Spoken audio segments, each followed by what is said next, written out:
How's it going, everybody? Welcome back, joining all of us here for another episode of Everlast. Uh, Yes, let's hello. let's go ahead and jump into introducing all of our characters. So let's go ahead and start with Zill. Hello, everybody. I'm Max. I'm back. Sorry I wasn't here last time. It's good to be back. I'm playing Zill, the beefy orphan from Helix who likes to throw axes at people and make metal things in his spare time with an unnamed mouse. So that needs to be addressed. Yes, it does. Eventually, we'll get that mouse named. Um, Next, we have Luxalia. So Luxalia is played by Cole, but unfortunately, he is not going to be joining us. He's actually on a church retreat right now, and so pray for him. Hope that he's doing well on that. But I will be taking on the role of Luxalia for today. She is the resident healer of the group of Eclaas Eeas, and yeah, she is currently in some deep trouble. Let's go ahead and move on to Connor. Hey guys, I'm Connor. I'm playing Belbin. As always, we are getting ready to fight. What is it? A cave troll, something like that? Jungle Troll, yeah. Jungle troll, something nasty. So, yeah. Next, we have Thordane. So Thordane, I was informed this week, John is not going to be able to be with us for the next few months. Something personal in his personal life came up, so for the remainder of this adventure, I will be playing Thordane as well and controlling him as a character. But he is the party ranger, and he is currently with Zill back at the bandit camp. All right, Yuki. And hello, everyone. I'm Dane. I am playing the character Mistletoe Yuki. She's a silver draken bard from the town of Flamongolith. And she's not your old run-of-the-mill supporty bard. Oh, no, no, no. She's got two stabby sticks that go a long way into putting a nice little bloody wound into anyone that she encounters. So I'm excited to continue to play her. And as Belbin mentioned, Connor mentioned, hopefully we can insert those into that wonderful tropical troll as well. So Well, like that, the tropical troll. tropical troll. Jungle troll. He just basks in humidity, and he's just like, oh yeah, I can just picture him going down to the beach and just all good, hanging out, sipping some coconuts. Yeah, considering at least Luxalia, Connor, and myself, based off of last session, we're wrecked. We're not doing well in it. So. Yes, that is correct. That is correct. So you'll start to see everybody who's watching how a lot of these status ailments and whatnot really begin to take effect, take a toll on the group. Currently, Eclaas Eeas, the whole group, is level 7. Go ahead and turn some of these insects down. It's a little bit loud. Yes, currently Eclaas Eeas is level 7, and a lot of the roles, a lot of their stats are pretty high. The maximum level in Everlast is level 10. And so they're getting to the point where they're starting to max out stats as far as like where they're going to be once they hit level 10. But weariness is a bear. It is not fun to be able to deal with. Having a -2 to just rolls in general is really not fun. So currently, Yuki, Luxalia, and Belbin are suffering from that. Thordane and Zill, fortunately, are only suffering from 1 point of weariness. So that's good up until this point. But let's go ahead and dive into a recap of what's happened in the past couple sessions. I know it's been like a month since our last session, so a quick recap is probably good. So Eclaas Eeas, the group of adventurers, decided to take vacation on Aishan Island, which is a part of the Aishan Archipelago, which is a big island chain to the south of the continent. Essentially, what the group was wanting to do is go there for vacation, although things happened and they became a part of the town watch. During this time of year especially, there is a celebration of solstice, so it's the beginning of the summer festivities, and there's a week-long fireworks festival that ends up taking place. But because of that, it attracts a lot of people to this island. And so things have been kind of strange. Not only have people been going missing from town, but there has been some unsavory people in town, and they've been identified by having these dead eyes. There's some kind of magical influence that seems to be going over the town as a whole. When the festival started and the fireworks started kicking off, the party started chasing after a bandit, which they found out to be a man by the name of Duluth, somebody who both Luxalia and Zil had interrogated earlier in the adventure.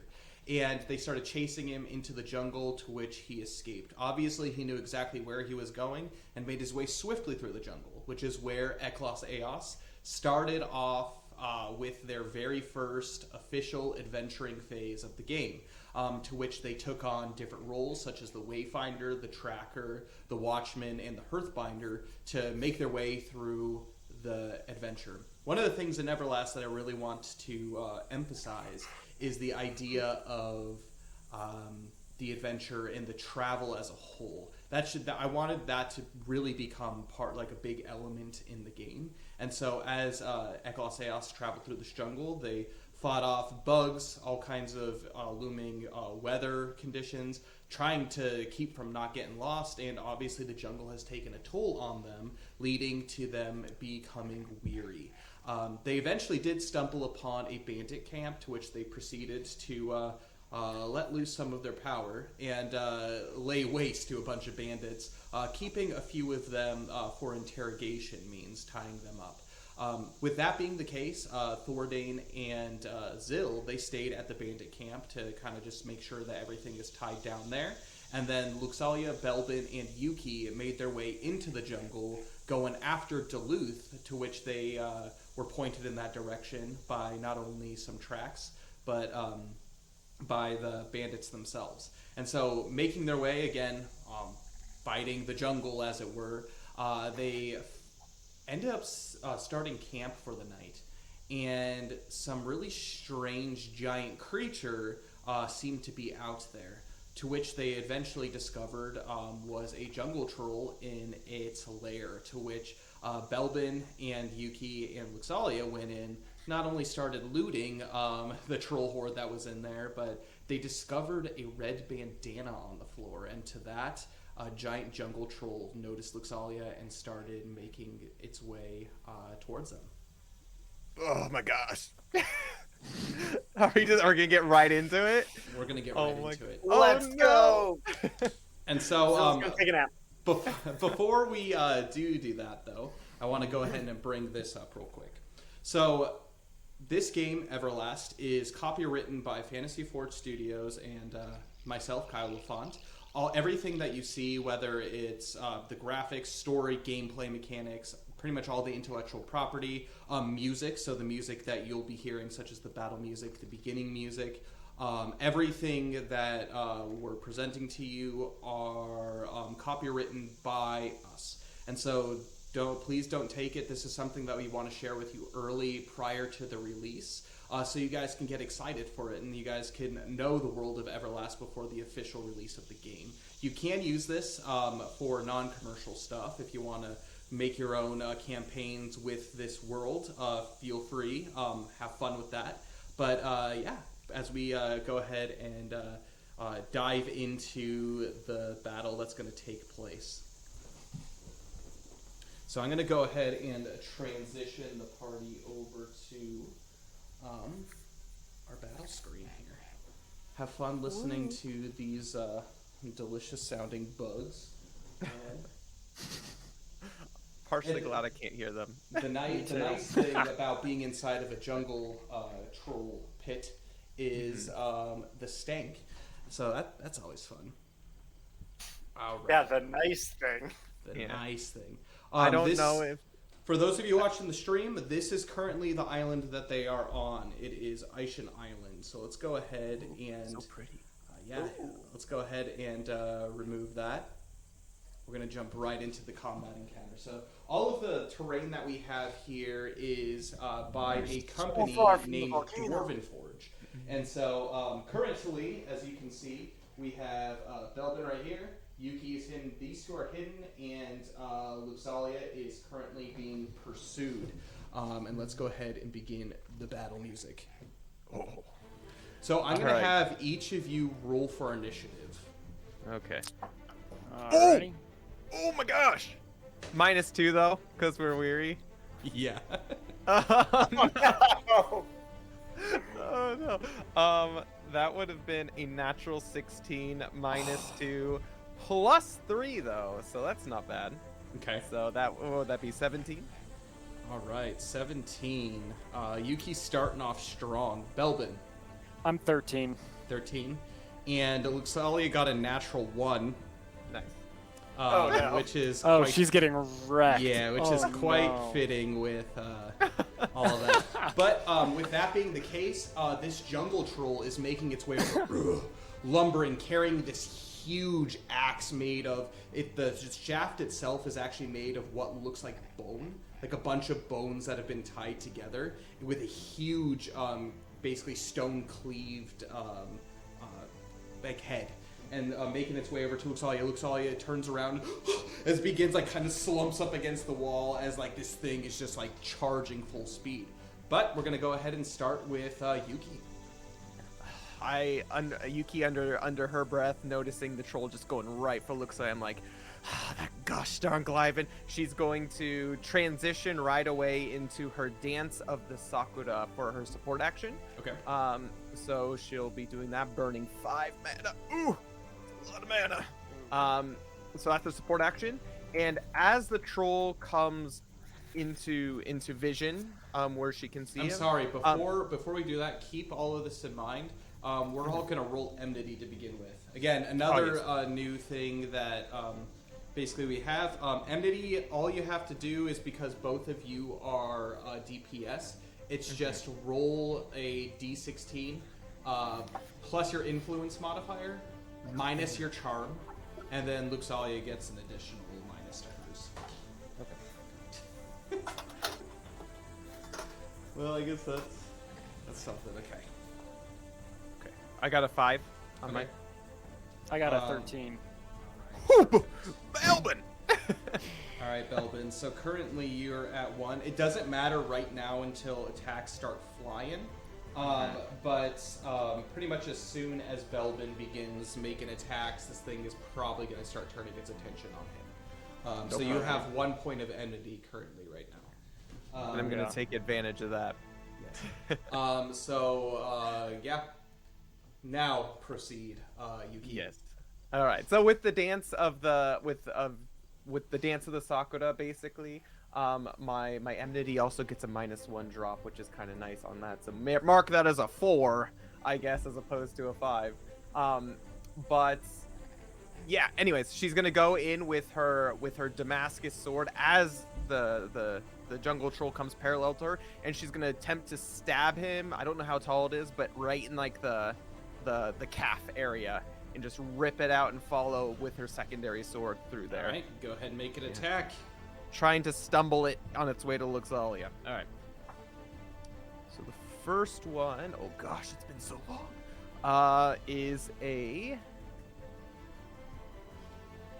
15 to hit. 15 unfortunately does not hit. Oh my gosh, my first miss.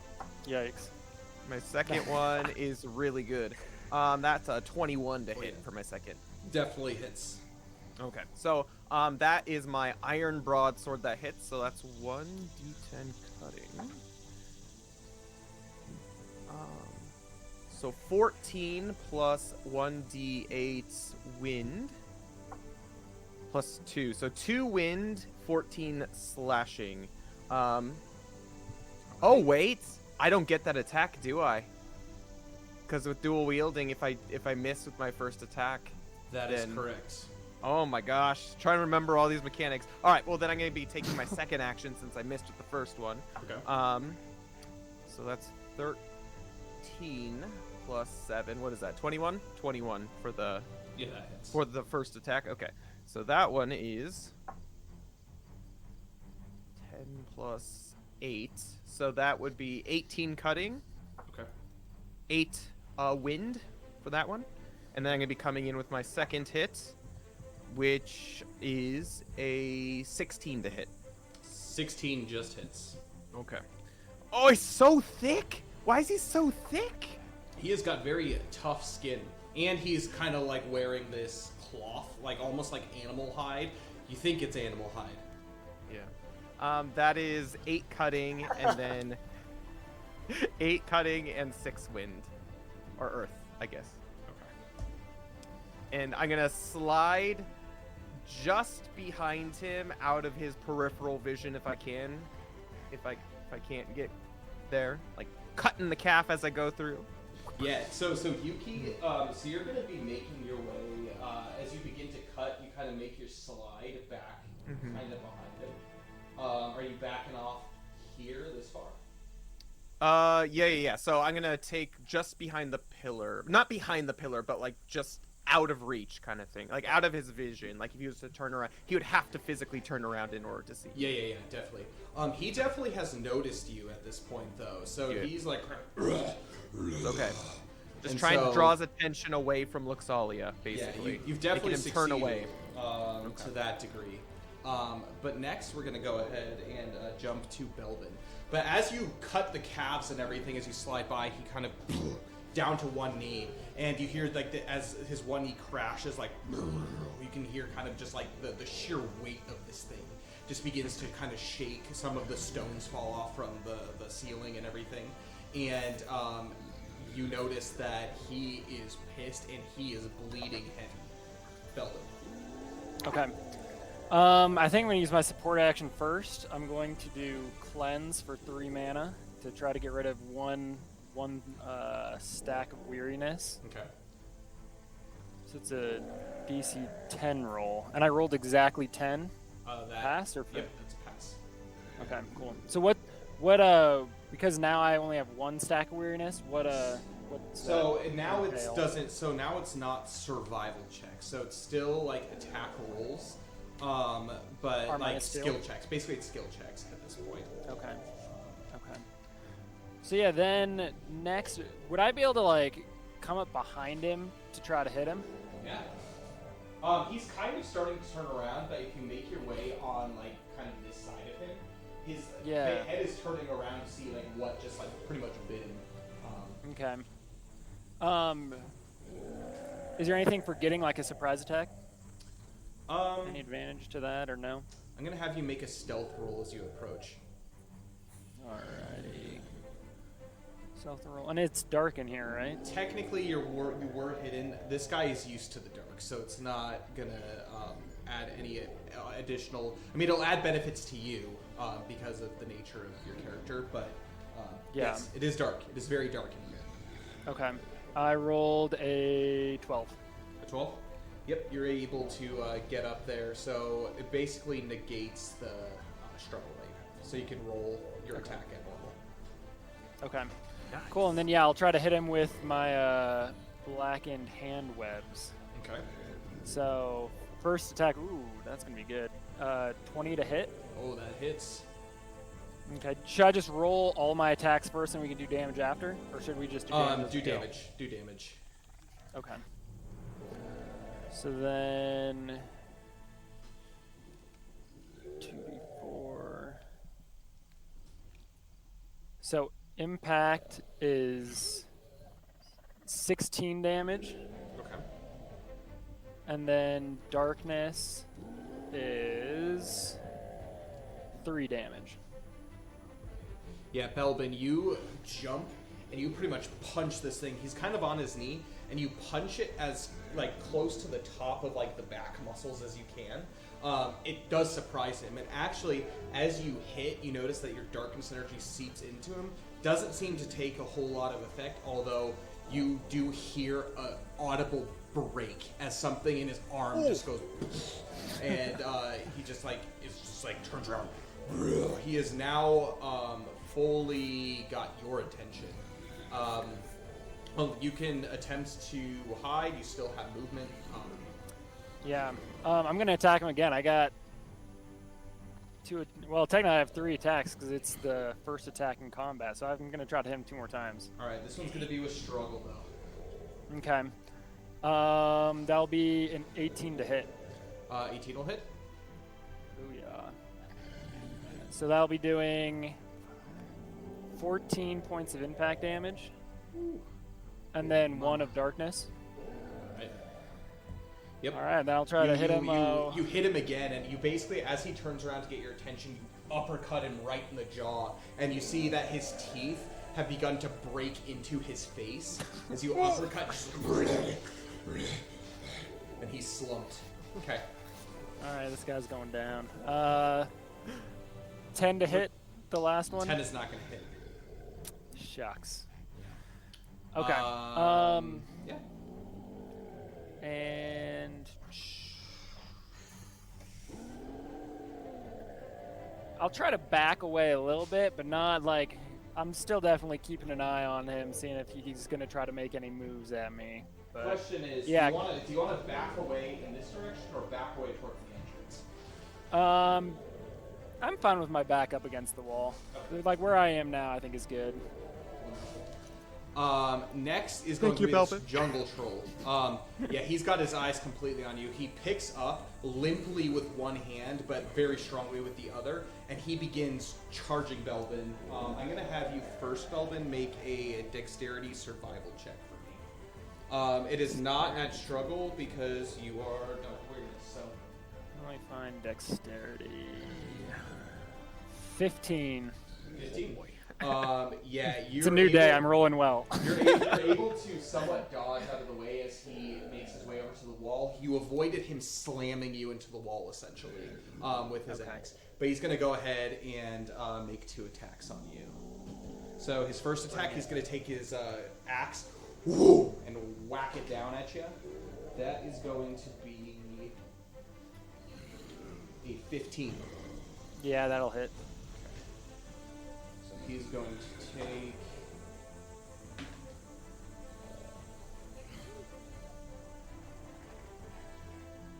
...21 points of cutting damage as you just... You kind of somewhat catch it a little bit as it comes down at you, but the force of that is too strong that it slips right through and it just like gashes you right in the front of your chest. You step back a little bit as he goes ahead and he rears up for a secondary attack. That one is going to be a 14. 14 hits. And that is going to be a total of... Sorry, Belvin. This guy... 16 points of cutting damage. As he begins to like hit you again, even like deeper into your into your body. As he does that, he's going to go ahead and cry out in a large shout. Luxalia, Belvin, and Yuki, go ahead and make Fortitude survival checks for me.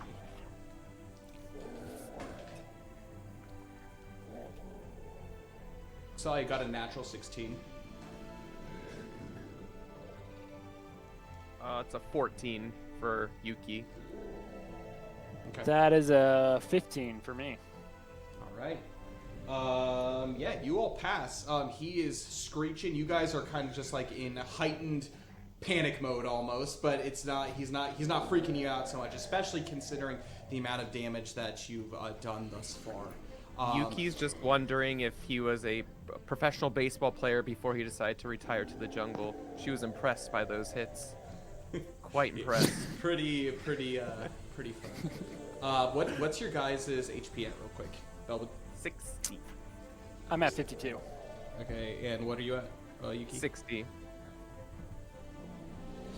All right, Luxalia, she is going to use her flame crook and attack with the flame crook. She's going to go ahead and consume 1 mana, and she's going to inflict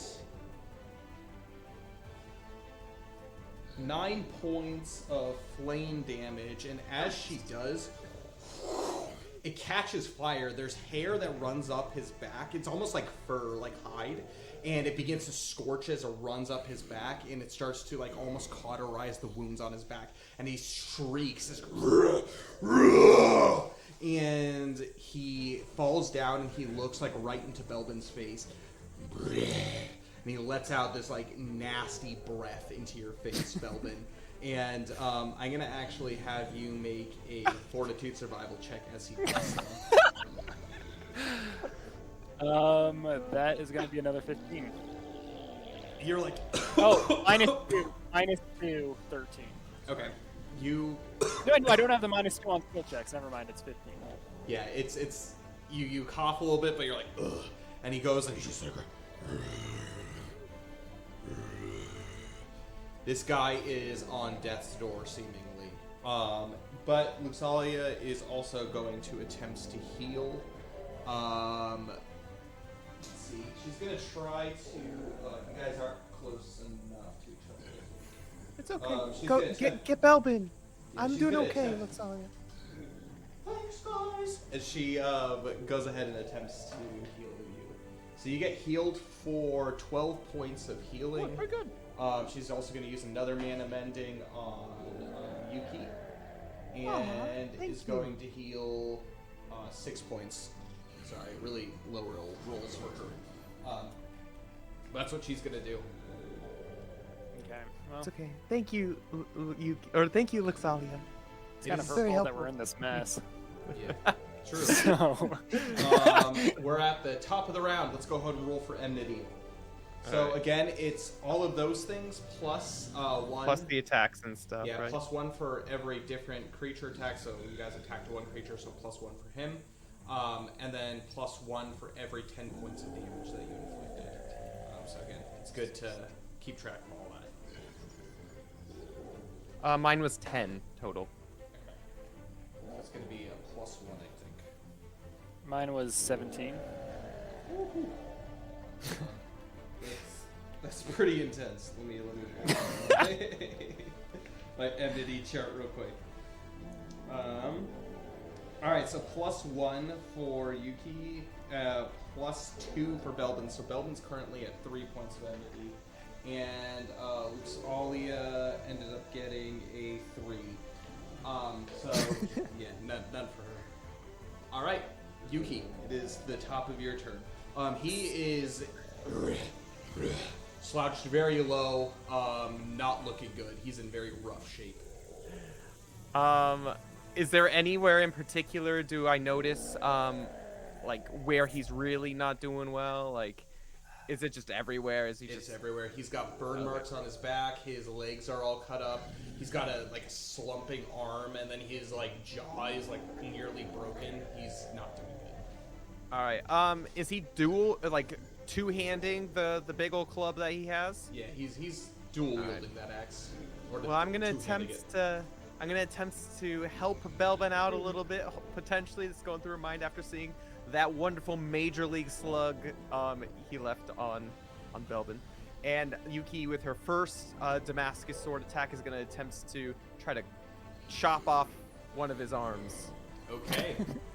So he's got some tree trunks of arms, so. Well, you know, Good it's luck. just the one that's kind of just limply loose Alright. there. Alright. You know, lacerated at the very least. He fell off her base. That would be an 18 to hit. Oh yeah, that hits. Okay. So that would be. Let's see. That's 11 cutting damage, plus 3 earth damage. All right. And then I'm gonna follow up with the second one. Did that do the job or not quite? That did the job. As All right. as he begins to, he's beginning to start slowly picking up his axe to take another swing at Belbin, but Yuki just and just cuts mostly through his arm, and it's just left there hanging, and he begins to clutch it as he begins to slunch back, and then he begins. I'm gonna Yuki's gonna see that, take that opportunity to quickly move right in front of him, like underneath him, and she with her broadsword just gonna stab right up into his abdomen. Yeah, you do that, and you pretty much disembowel him. It's just this kind of, fortunately, because he's kind of fallen backwards, it doesn't fall all over Belbin. It kind of just slumps at his feet and into a giant pile. But yeah, he is very, very dead. Oh, he's dead. Oh, great. And I don't realize that because it's too dark for Yuki. So Yeah, it's Yuki's pretty just dark in gonna here. Yuki's just gonna jump on top of him and attempts to do a couple more little stabs in him before she realizes, oh, he's passed away. Oh, thank goodness. Yeah, one thing that you guys do realize as this seeming threat is neutralized, it is rancid in here. Like, this place is foul and very, very smelly. Obviously, it doesn't hurt seeing all of this nastiness at his feet, but yeah, it's not good. Did we already loot everything in here? You looted what was on the horde. You could attempt to loot what's on him. Okay. Belbin, if you want to do that, that's fine. I'm not touching him. He's disgusting. I'm actually gonna walk. Yuki's gonna walk back into the hall where she found the bandana and see if she can find any sign of Duluth. Right. So Yuki makes her way back up into the hall. Belbin, go ahead. I'm gonna have you roll a focus skill check for me. So again, that's at -2, since that's a skill check. Even if I only have one point of exhaustion? Yeah, so that's a skill check. It's not a survival check. So. Oh, gotcha. Okay. 13. 13.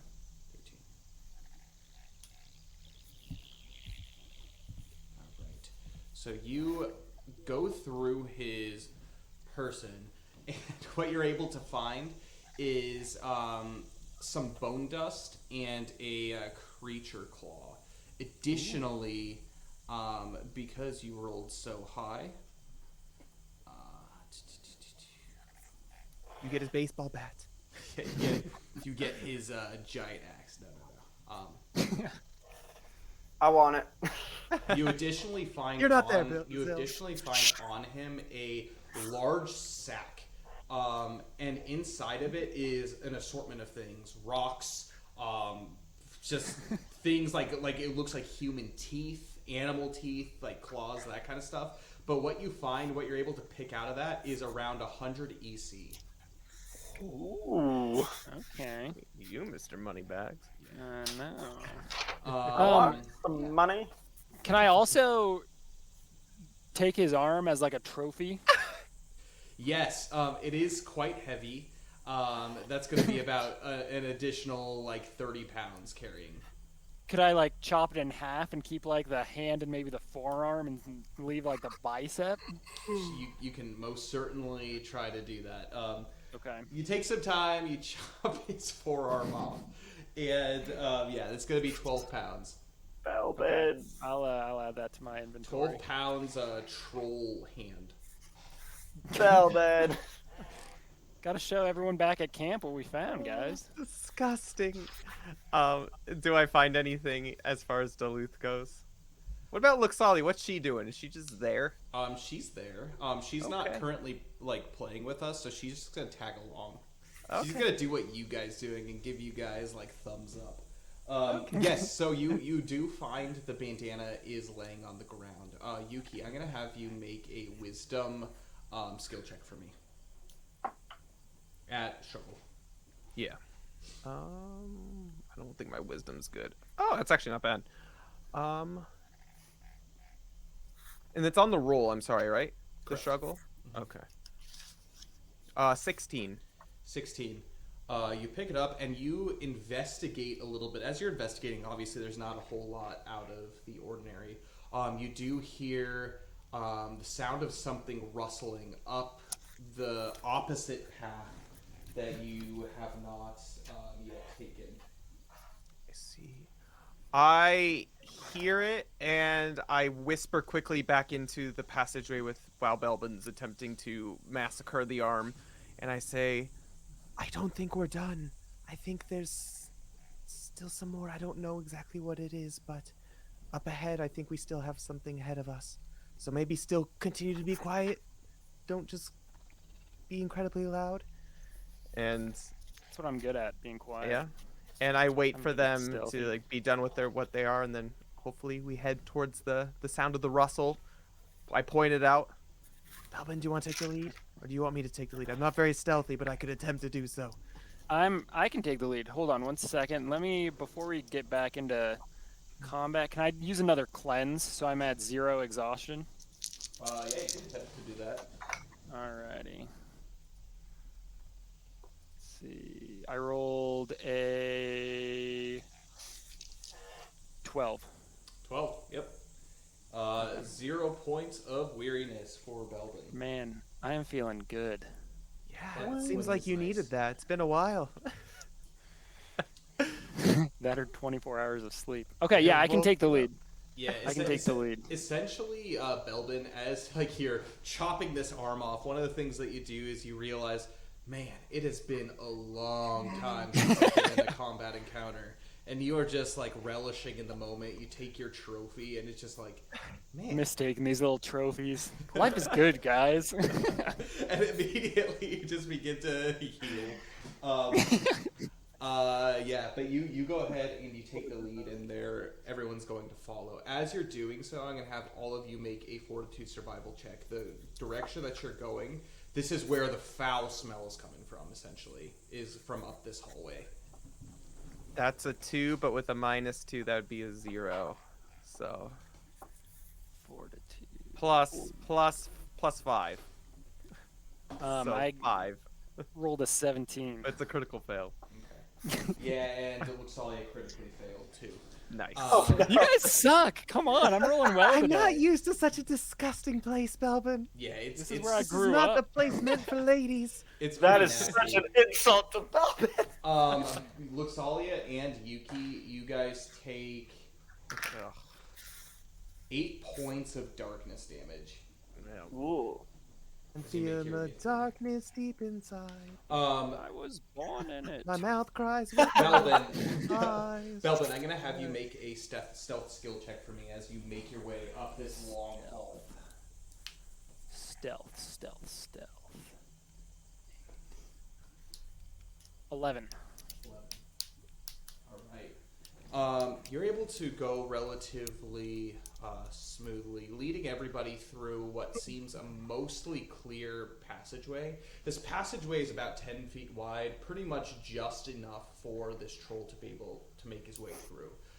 You do notice that on the sides of the walls, there seem to be carvings from just over time, him walking up and down these halls. Like that, you could tell he has been here for a very long time. And as you move further into basically down this tunnel, you see that there are dried and fresh bits of blood that are throughout, and you continue to hear something growing louder, something up ahead. It seems like something rattling, something shifting really quickly back and forth.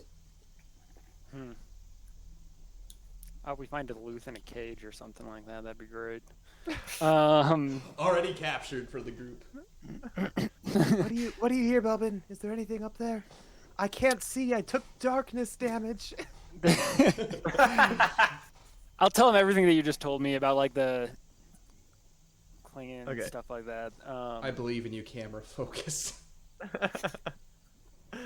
All right. Oh my gosh. Well, Belbin, I guess we'll Keep let going you forward? lead. Yeah, I guess I'll so. keep going forward. Okay. I'm gonna have you make another stealth check for me. Alright. At this point, you begin to make your way upwards, and as you do, you notice that the gravel itself begins to feel looser. Definitely, there are kind of some steps that you're beginning to ascend. Okay, I rolled an 8. An 8. You kick it around a little bit, but as you stop to listen, you only continue to hear louder still the same shuffling. You don't seem to have attracted anything big. Can I see anything? On your character sheet, is there like a vision? Do you have like how far you can see?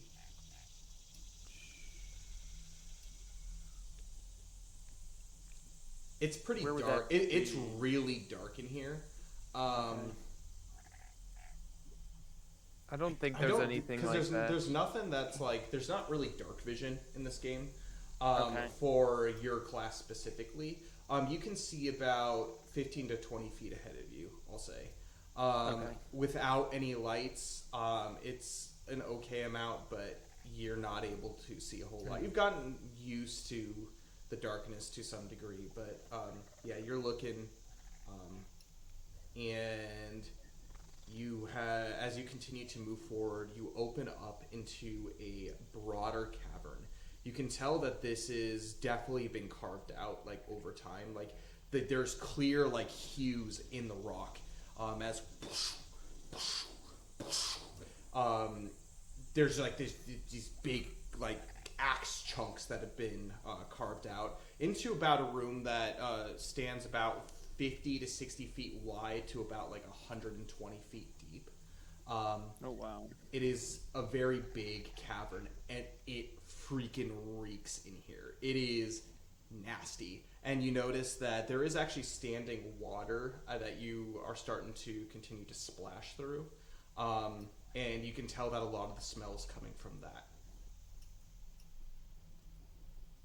Onward and upward. I can't. It smells so bad in here. Let's do this quick. And I I've kind of eaten just like things that start smell going worse than forward. this. I just start going forward. Like Yuki just can't deal with it.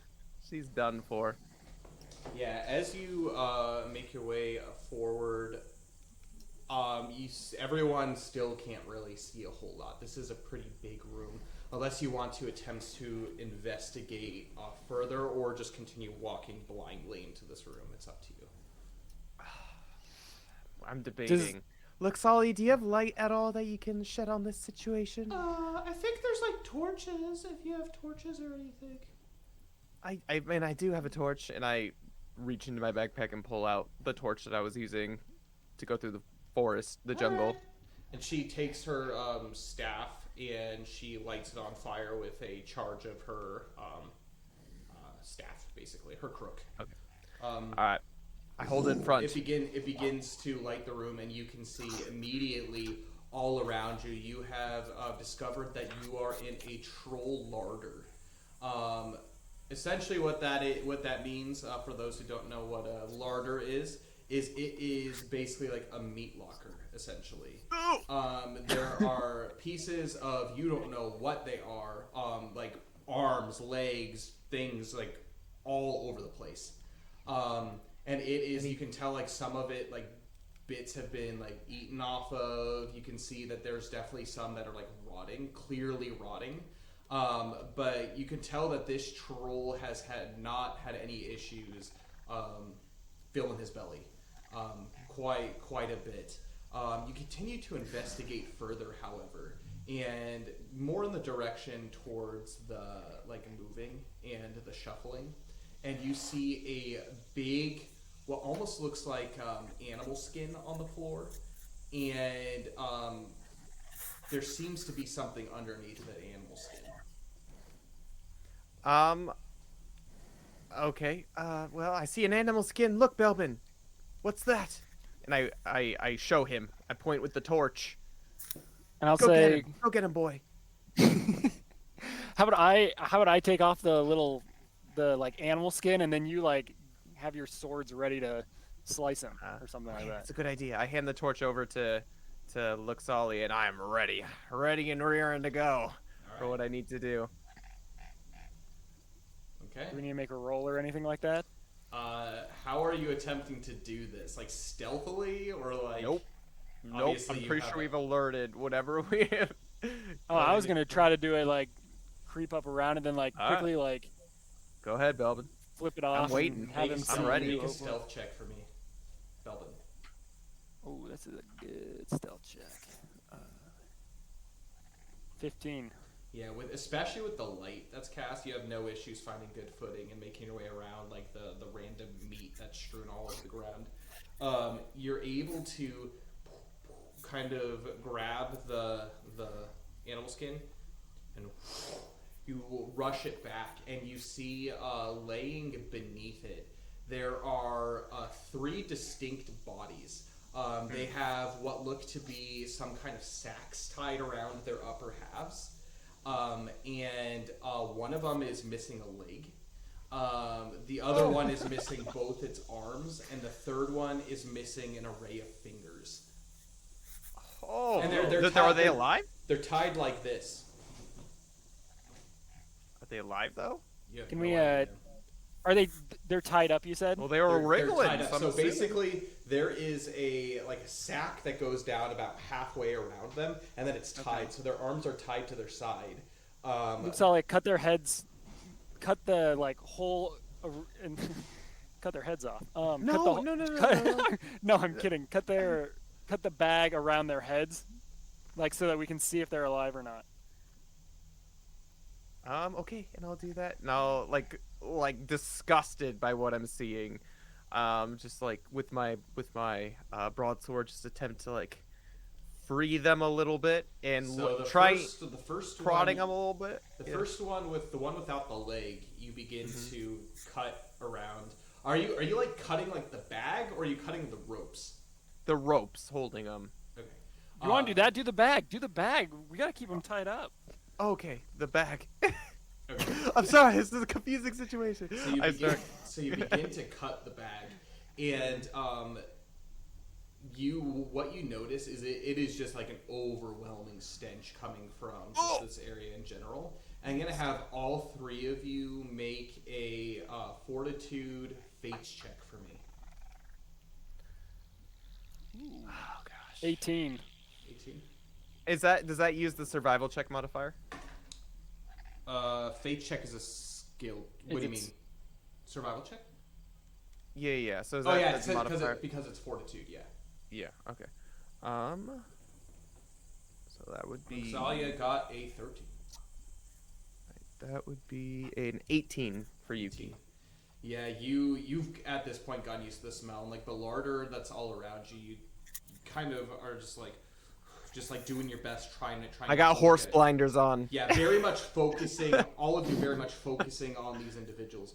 You cut the bag, and you notice that slumped down is what looks to be a Draken male. This is a relatively young individual. You look and you notice that his scales are gold.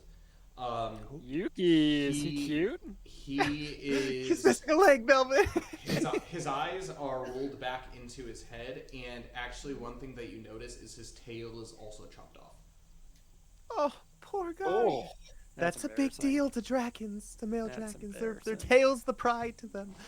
Oh, poor guy. I think back to Victor, our wonderful silver dragon friend that we met back in Helix. Oh yeah. Yeah. But what about He was Boogie? I also think missing his Boogie tail. was a gold dragon. I know, but he wasn't missing his tail. That's true. He just really liked mathematics. Yeah, that's true.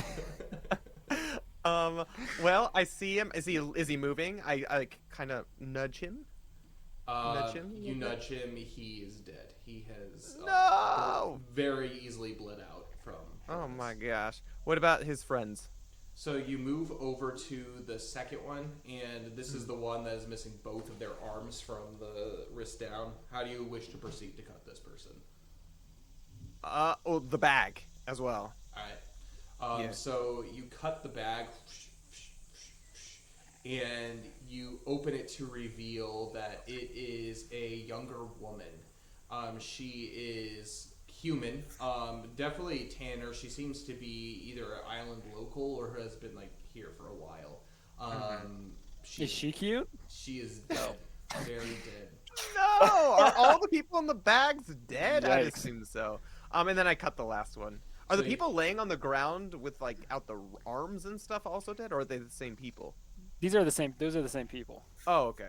Yeah, Alright. we're figuring out. Yeah, we've Yeah, seen. okay. Yeah. I thought The they guy were with- inside the bags, in a fetal position. Never No, mind. no. They're half. The bags are halfway down, and just Gotcha, over the gotcha. top half Over of their the tops. body. Yeah. Gotcha. All right, I cut off the last one from. so you begin to, and it begins to wriggle. Whoa! Very, Whoa, very this one's violently. alive and wriggling. This one's alive. It's okay. It's Say okay. something to it. We're not a troll. We're not a troll. Yeah, And as you do that, he's just get away from me! And he begins kind of squirm and fight. And I scream out, Duluth, calm down, buddy. And that's all I do. Do it. he stops and he freezes. Oh, seems we got your attention. Man, we've had quite a difficult time getting to you. Well, it seems like you're only missing a couple fingers. Looks like you got out of this splickety doo, and I take off the cover and stuff so he can see us and whatnot, and hopefully he's calmed down. It takes like him a couple minutes to like kind of just like adjust to the situation. He looks at you, Yuki. Mm-hmm. He doesn't immediately recognize you. He looks at And I Belbin. say, Doesn't recognize Belbin at all. But he looks to Luxalia, and his eyes kind of just like light up, and he's just like, wait. You're the woman from the beach. Ugh. As he begins to like kind of wince. One thing that you do notice is he doesn't seem to have much strength at all. Like not even enough to like be able to like lift himself up, more so than just his head. Like lift his head up a little bit. Nice. Well, while Luxalia gonna say anything to him? If not, I'll be like, your saviors are here. No need to worry. No need to worry. You're the This one dude's from not a the good dude. beach. See what happens when you're looking at people all weirdly? You get caught in a troll pit. He's just like, yeah, it's just, for some reason, you guys are able to somehow keep, like, a relatively cool head in this situation, this horrific situation. Okay, So, you say Duluth. saviors. Yes, Duluth. We actually I don't know. We were in Takai Town, and we just happened to see some scallywag running through the village, and we just tried to chase after. You know, that's our job as the town guard. But then we ran into this wonderful camp full of wonderful people, and they said, "Oh, our good old friend Duluth went into the forest, so they sent us to track you down." Make a charm skill check. That is one way to tell that story. It's okay. Gotta get their trust. A charm skill. That would be a 17. With the -2. He looks at you just like in complete disbelief. He's just like, in his mind, he's just like, like you can't tell what he's thinking. He's just like in utter confusion, and then he's just like, well, if you're here to save me, could you unbind me? Well, And would you he's- mind telling me who these fellows are? And I point to the bodies next to him. Like, I know they were here when I got here. Oh, well, so we did have one caveat, though. Obviously, we are a band of adventurers, and we don't work for free. So, the caveat is because again, your band of merry men were so concerned for you.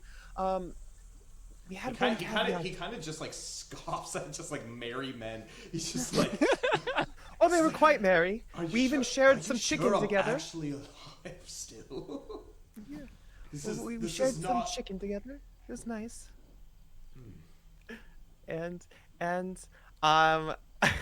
And but there was one thing we actually did trade. We will be taking the loot that your band of merry men said that you were gonna have for your life. I think it was a fair trade, so we'll take you back to them. Lickety split, but we will be taking this loot. So He takes a look at you. He's like, well, are you gonna free me? well, we're gonna keep you tied up because, you know, we don't trust you necessarily. but we are sparing your life, so that's a great thing, I think. Well, it's much better than being here in the stinking troll pit. That's very true. And I cut the other people off of their ropes and start tying up the one dude like body up, so like he can still walk and stuff, but like the top part of him, like Scooby-Doo villain, is all tied up and stuff. As you lift him to his feet, you notice that like something like in his back isn't right, and he just kind of like slumps, and he isn't able to like stand up completely straight as he Looks, Holly, can you take a look at this? Yeah, I guess. Do you want me to like heal him or something? I mean, No, if you don't want to. waste And your while this is healing going on, him. I'm gonna actually examine the bodies and see if there are any clues or anything about who they are, any valuables potentially. Are you don't know. looting the bodies? No. I'm not necessarily looting. I'm just looking to see if there's anything nice. You know? Okay. I'm gonna have you make a Another focus skill check. No. A focus skill check as you begin to examine the Draken first. So make a focus skill check for the Draken. Yeah. That would be a 12. So you notice that this Draken is wearing mostly common nurse clothing. You do see though that he actually has some kind of traveling gear with him as well. You can tell that like the jungle troll isn't super like obviously cares about like a lot of the stuff that they're carrying. Obviously, except for like what was in that pouch. But you do see that on his person, he does seem to be carrying a weapon. To which, let me go ahead and make a weapons roll. And while you're doing this, any like thing that I can see of anything that I recognize, like symbolism or anything like that, where I can see where he's from, kind of thing. If he's part of the Adventurers Guild, that kind of stuff. Looking for like clues as far as that kind of thing goes. Yeah, as you look, you see that there is a brooch that is part of his. It's like a pin that's part of his group, and it has a giant, like very fancy golden like N that is like kind of embossed on it. Additionally, you do find that he has in his bag. It seems to be mostly ransacked of everything except there are 4 crossbow bolts that are inside there.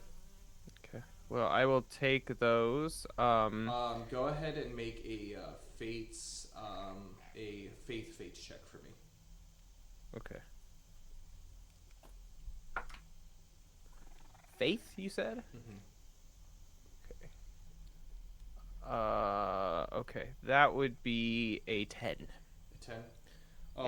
You gain 1 point of misery as you take from this body. What did I expect? What did I Do the expect? next one too. No. Okay. So Let's have Luxalia do it then. I look to Luxalia actually, and I point out the brooch to her, and as I put the crossbow bolts into my pocket, or bag or whatever, and I point out the symbol to her. I'm like, he seems to be a local. I think the woman next to him as well is also a local. I think we should probably give them a fitting burial at some point. I think. I agree with that. And so, should we do it here? I think here. Well, I think it would maybe like a bonfire or something, like cremation. I think that might be a way to go. That way we can maybe just get rid of this as well. Cave? Well, I mean, just to kind of get rid of all this nastiness. It's just all gonna rot. Do you think we should just like take their bodies like outside or something and then burn the cave? But there's a scary snake out there. I saw it when I was coming in. I didn't like it. Oh. Maybe we could feed the bodies to the snake? No, that's all. We gotta give him an honorable burial. Yes, it's called the natural way of life. The circle of life. No. Well, I mean, okay, I agree with that, and so I guess with the help of everyone else, maybe we can drag them out to the entrance kind of thing. Anything else that we can see inside the cave itself, as far as like go clues ahead, or anything? Go ahead and make a focus skill check for me as you investigate. Can I make one too? Yeah, absolutely. I'm gonna have Luxalia make one as well. That's a 6. That's a 13. And that's a 12. Yeah, Yuki, you're pretty busy with the bodies as you just dragging them out. Mm-hmm. Although one thing that you do notice about this specific pendant is it's an N, but it's an N in Draken. So you showed it to Luxalia, and she couldn't read it actually. Okay. Well, I'm gonna take a note of it. I would take it, but my conscience tells me that maybe that's not the best thing to do, because I feel bad about the crossbow bolts, and I'm just gonna make note of it. Okay. I know the letter, so I can show it. Okay. we came across someone with this letter. Great. Belbin, one thing that as you continue to kind of like look around, you and Luxalia are looking around to see just what's there. You do see on the ground next to Duluth, where he was actually laying, there seems to be something somewhat shiny that catches your eye. No, I'll try to pick it up. Okay. You reach down and you pick it up and you bring it to your eyes, and what you do realize is it, first of all, is a key. It looks relatively rusted, but upon further investigation, it's not rusted. It's actually just covered in blood. The still water on the ground isn't water at all. It's blood that is on the ground. It's pretty gross. It's just like a small brass key. Okay. Can I like look around on the walls to see if there's anywhere that the key fits into? Yeah, absolutely. So you begin to look around. I'm going to have you make a focus skill check. And while you do that, Luxalia, she continues to look around, and she doesn't find anything of much interest except for in the far corner there is a pile of clothes that is on the ground. She is going to... I'm going to roll to see if she's going to check it out. I don't want to just like make decisions for Cole. She's going to leave it be. Okay. I came to play today, guys. I'm rolling 20 for the focus skill check. That's what I like to hear, Belbin. We need it. Yeah, you don't find anything of interest like on any of these. You even take the torch and you're looking around. It just looks like a nasty, dirty troll hole. Okay. Can I ask Duluth, what does this key go to? Sure. All right, Duluth, what does this key go to? Otherwise, I'm gonna as eloquent waterboard as you ever, with blood. Make it include skill check for me. I'm not feeling very influential today, though. That's the one thing. 6. He kind of like chuckles like you're joking, and then he like kind of like double takes. He's just like, "Oh, that's where that was." Well, I guess that could be your reward. What's your name? Belbin. All right. Well, that's yours. I'm sure it will serve you well. He looks at all of you. He's like, speaking of which, and he's just like kind of like he is again really struggling, kind of like hunched over almost, kind of Quasimodo looking. He doesn't quite have a hump, but like he can't stand up straight as he's being helped out by Yuki. Why are you all here in the first place? I mean, clearly you met my men. And why would you come looking for a lowlife like myself all the way out here? Oh, was that you that was running through the forest that we were chasing? Perhaps. I mean, I pull out the bandana. This was from the man that we were chasing, and I wave it in front of his face. Is this yours? Yes, I stole a piece of paper. Ah, yes. Do you happen to have that? We'll also be taking that.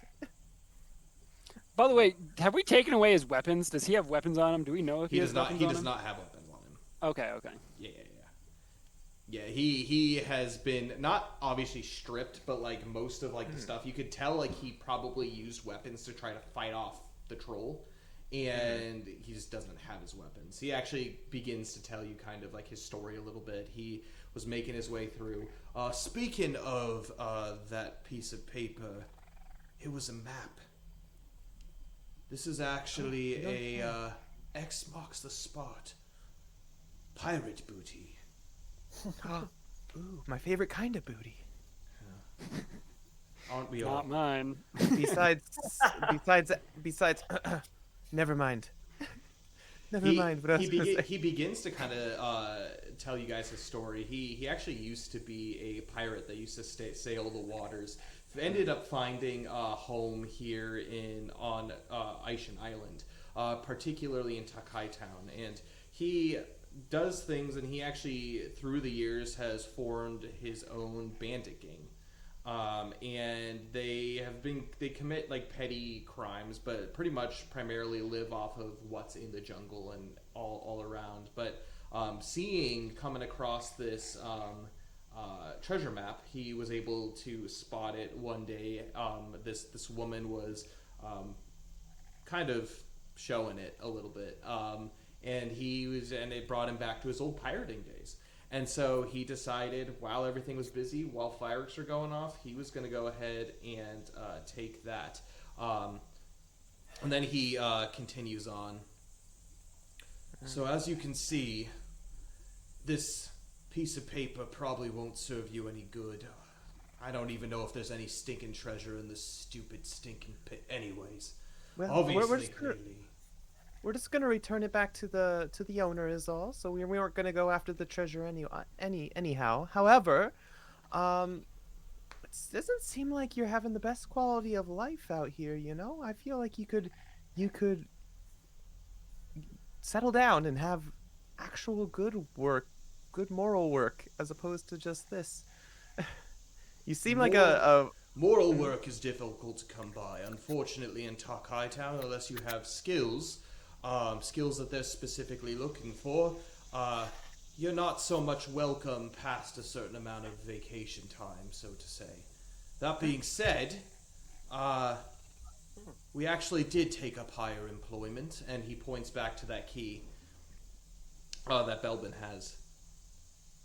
Oh, Clearly, I am not up for this kind of job anymore, and I do have you to thank.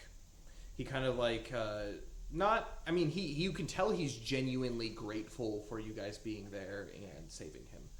Okay. But he does mention, my men that I had back at that camp, we've been through a lot together.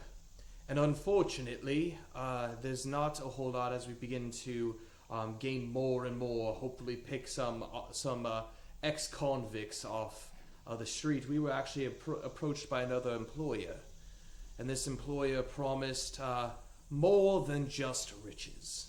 Obviously, I love treasure, but they helped us to provide safety, which in this jungle is quite nice. I mean, we know the jungle pretty well, especially me up until this point. But they also offered us power. Some kind of power. Some kind of mystical power. We actually used to live somewhere. And so as he begins to do that, I'm going to go ahead and pull up this map. So this map of Aishan Island. You guys are a couple of days into the forest, and he begins to kind of just like lay out the general landscape of Aishan Island to you guys. He points exactly where his camp is and generally where this troll pit is, which is pretty much exactly like right in the center of the island. Pretty much determining that you guys are halfway between Flomberge, which is the Draken capital here, the gold Draken capital on the island, and the other city, which is Takai Town in the far south. Essentially, what he does is he talks about an employer where he actually used to be at, take up residence, him and his gang, at a jungle ruin. It was this fort, some kind of castle that used to be home to where he was.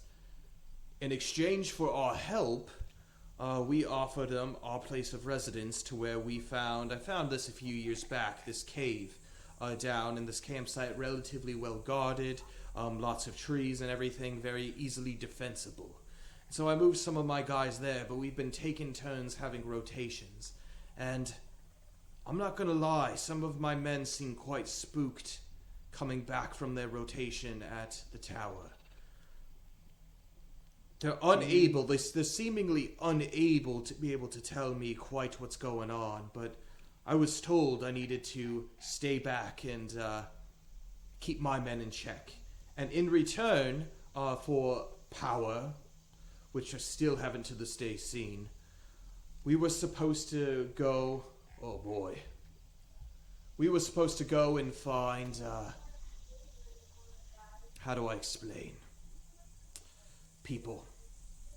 Bring them in. It was quite easy. They told us to look exactly for those who have droopy eyes, those who seem relatively dead inside. We just thought that they were people that had no real will, no joy, and our job was supposed to take them and take them to the fort. I haven't seen any of them yet, and what was it? Just this morning, a couple mornings ago, I had a couple of my men. They were able to take an elf individual and another gold draken making his way back to Flongburg. We were able to jump them, we were able to grab them and send them back. And in return, we've been given safety somewhat. And obviously, our end of the bargain has been kept, and we're still waiting for theirs. But we've gotten to the point where they're not. We don't dare bother them. I've seen what they've done to my men. Quite awful indeed. Yes. Well, I mean, if I was you, I wouldn't necessarily, especially in your state, looking at his messed up back and his awful fingers and stuff. Doesn't seem like you're really cut out for this kind of work anymore. I mean, I don't know what safety they are providing for you, but it almost seems like they're taking more than what you're getting in return. I feel like if you had a good, honest job back in Takai Town or somewhere else, like you could live the rest of your life in general peace. Honest job. It's been years since I've done anything in the ballpark of honest, per se. Well, it's never too late to change, and I wink at him. A nice, friendly wink at him. And just, trying So to that heartwarm him. key, Belbin, per se, that key belongs to the fort. Actually, it's, there's a door, and locked behind that there are a few other doors. It goes way deep down. We pretty much primarily use the first floor. But there is a dungeon down further, and that key unlocks the room where the people are kept. The boss, as we call them,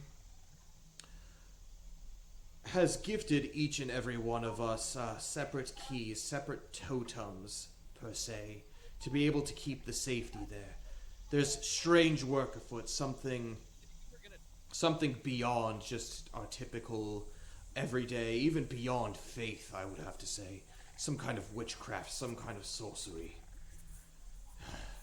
And to be honest, since then there's been a gloom that sat around that place. And here, Belbin, you keep that. If you ever decide to want to go take that place a visit, that's what that's for. Yeah, well, I mean, it doesn't sound like it's very good indeed, but if you would like to redeem yourself, we wouldn't mind having your help in getting into this place. I mean, you took care of that baddie, but how can I know that you've proven yourself to be able to stand up against our employer? We're Eclaas Eeas, I say as happily as I ever would. I don't know if word of us have reached Takai Town yet or Aishin Islands, but we're kind of a big deal back on the Great Peninsula. I see. Well, that remains to be seen. Yeah. If you do wish for my help, I will guide you in the right direction, but I am not going near that place. That's more than enough. Guys, not that I'm not enjoying our conversation, but should we start making our way back so that we can get back to the camp? Yeah, we can talk as we're walking.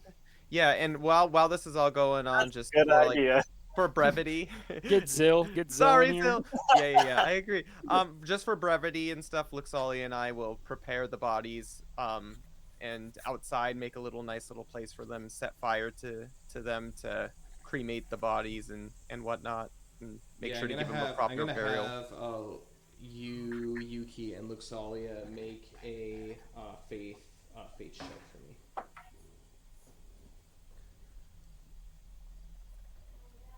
That is an 11. All right, you both lose 1 point of misery. Ah, perfect. Nice. Yeah, so as you guys go ahead and make your way back, we're going to go ahead and make our way over to Zill. So, Zill, it has been a while. You and Thordane are currently Hello. back. So, rewind right to the past. So, flashback. We are at the point where Belbin, Luxalia, and Yuki have just left. You have 3 bandits tied up. And currently, Thordane is making a perimeter, while Zill, you are currently in the process of figuring out what to do with these guys. Hello, gentlemen. Hello. Please, we don't have anything. We don't have anything worth. I think worth your time. They look just horrified seeing like all of the like bodies of like their friends like sprawled throughout this campsite. But they're kind of like looking like expectantly like, what do you want? Just sitting there like sharpening an axe. Mm-hmm. This is just an eraser. But what do you guys doing out here? I mean, we're just living out here. As you can see, we're camping. Now, it's not worth it. The other one, he goes ahead and he like elbows the other one. It's not worth it. Might as well just tell him what we're doing. I mean, it's not like the boss is going to be happy with us anyways. Are you sure? I mean, we have another boss to be able to take it to answer to. And like you can tell like these 3 are like bickering between themselves. Yeah. What do you mean 2 bosses? Well, fine. I'll just tell him. All right. And then just think, oh yeah, fine. They go ahead and start to kind of have a similar conversation of what you had. Duluth. He was leading our gang for a couple of years. I mean, we've been, Marcus, Connery, Jimothy, all of them out there. Jimothy. They've all joined our band of humble misfits, is what we like to call ourselves. And, yes, I'm familiar humble. with misfits. Yes, misfits. And we were doing okay, but we actually found not too long ago that there was a new employer that Duluth, who gathered all of us, seemed to trust. And we trust Duluth, and so we were just like, yeah, that sounds like a great idea. We'll be able to, do lots of continuing to do our stuff with safety. Apparently, we've been provided. We've not been able to struggle with food since we've had that. We've had all kinds of things. And he points over to a bunch of barrels, kind of over where Belbin and had found the sword previously. And there's a bunch of crates over there, and there's like a lot of clean water. There's even a flask of ale. There's lots of salted meats and stuff that are in there, as long as vegetables and that kind of stuff. Do you mind? I'm gonna just go over and start putting a plate together. I mean, sure. I mean, you guys seem to help yourself anyways, and it seems like we're powerless to be able to do, so just do what you want. And then also grab the thing of ale, take a sip, and then give them. You want some? Yeah. And they're like all tied up, and like you're like feeding them like food as you continue to talk. But we call this new boss of ours the Sorcerer. The Sorcerer? Why do you call him the Sorcerer? Why don't you go ahead and tell them? And the youngest of them kind of pipes up. Well, we're all supposed to take. I just ended up coming back from my rotation there. And that's where we used to live. We used to live at the jungle tower, way off to the south. There's a tower in this jungle? Well, it's remnants of ancient civilizations, and we built it kind of back up. How can anything survive out here? I'm dying, man. Ooh. I'm telling you, it's tough. It's really tough. But it hasn't been quite as tough lately now that we've been under the guise of our new employer. However, back at the tower, unfortunately, there's a very dark juju going on in that direction.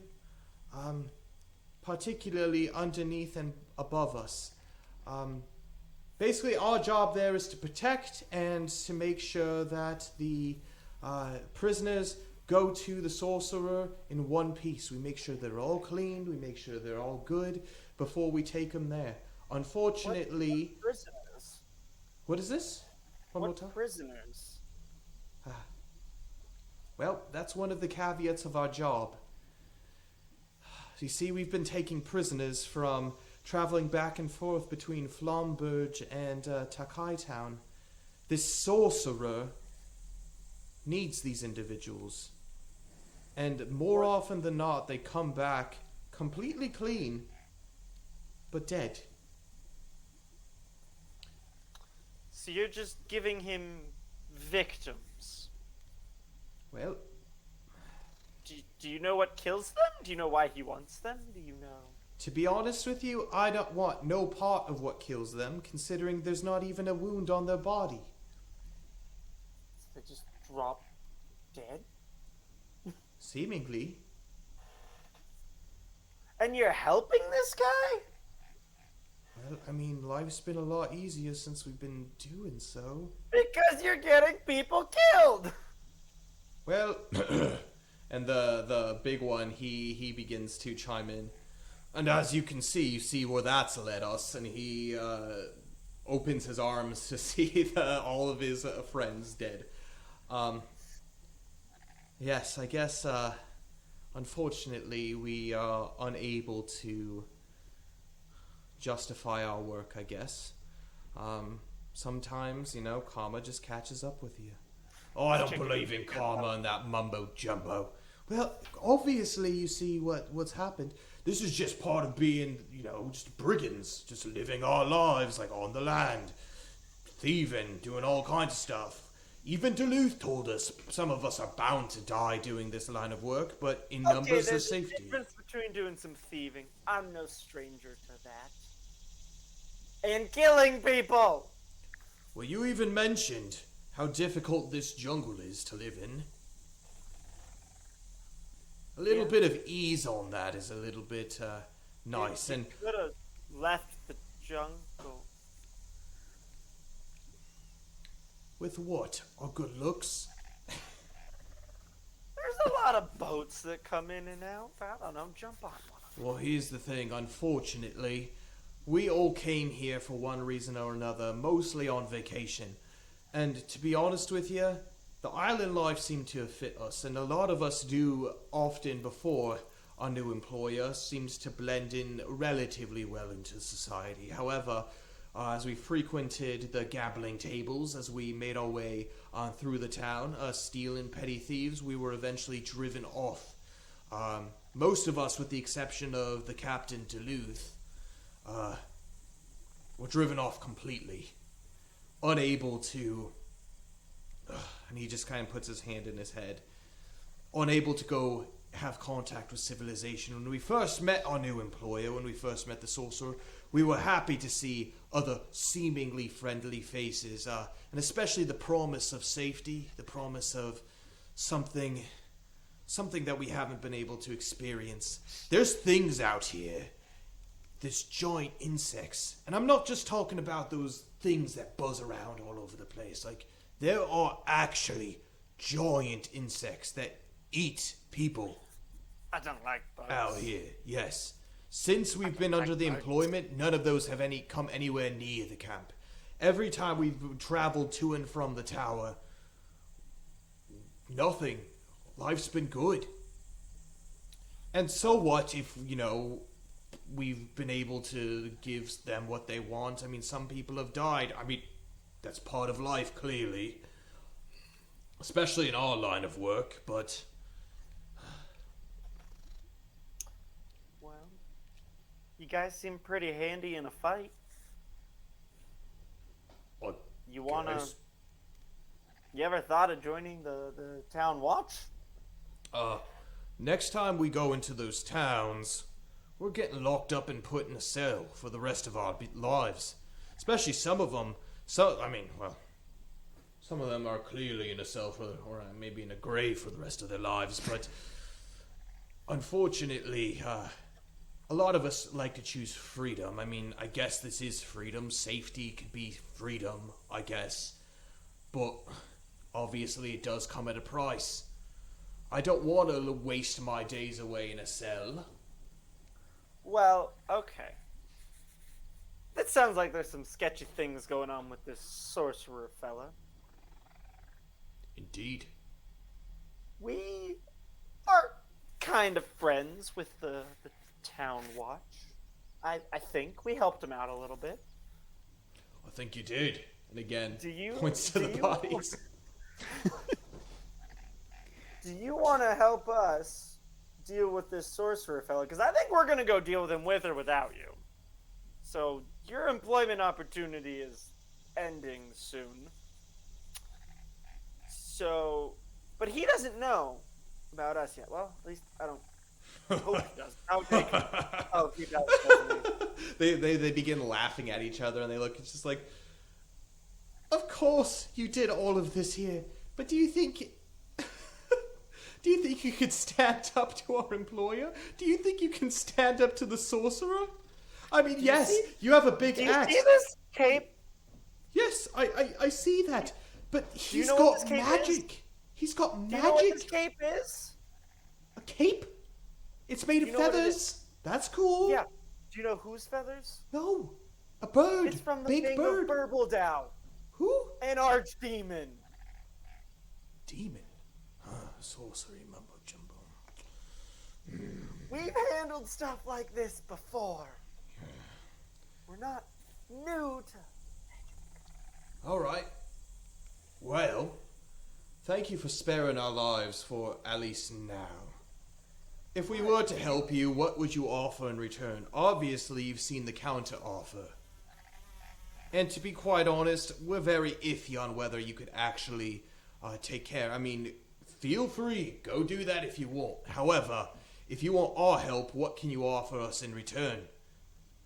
We clearly can't go back into society and be able to blend in, and with so few of us, this jungle's going to become even more oppressive. Well, like I said, we're friends with the watch.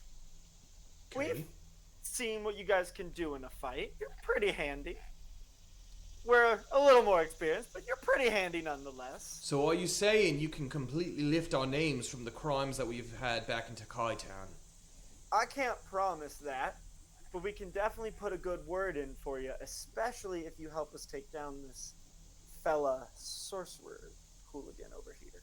Zill, tell them the jungle's a scary place when they're tied up and left alone in it.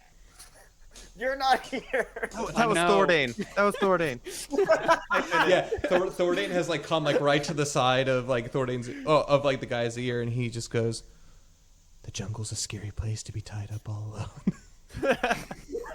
And it's just like, So the other part of the offer is, as my compatriot just told you, we just walk off towards there. Just leave. You tied up. Our buddies already went looking for Duluth, so I don't think he's coming to help you. they sigh and they look at each other. The younger one, all right. There's a lot of things in this life that I fear. Death being one of them, but mostly a cage.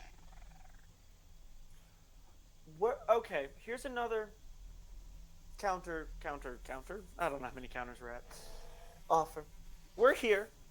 Originally, we were here on vacation. That clearly got disrupted. Thanks for that. But we're here with a ship of a friend of ours. Worst case scenario, they don't like you. They don't clear your name. We can't make that happen. You have passage off the island to go somewhere you're not known. Maybe a little shore town that's still beachy. I haven't traveled much. I don't know if there are beaches on the peninsula. Beaches. But that's... They begin to take this into consideration, and one of them, they point to the one who's been quiet thus far.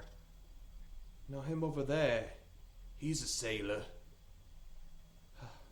Yes, I am, and how I miss those open waters. The salt breezes on my face, and the freedom of being out on the open water. Who knows? Gunter might need some extra help. That's his name, right? Wait, did you Gunther? just say Gunter? Yes.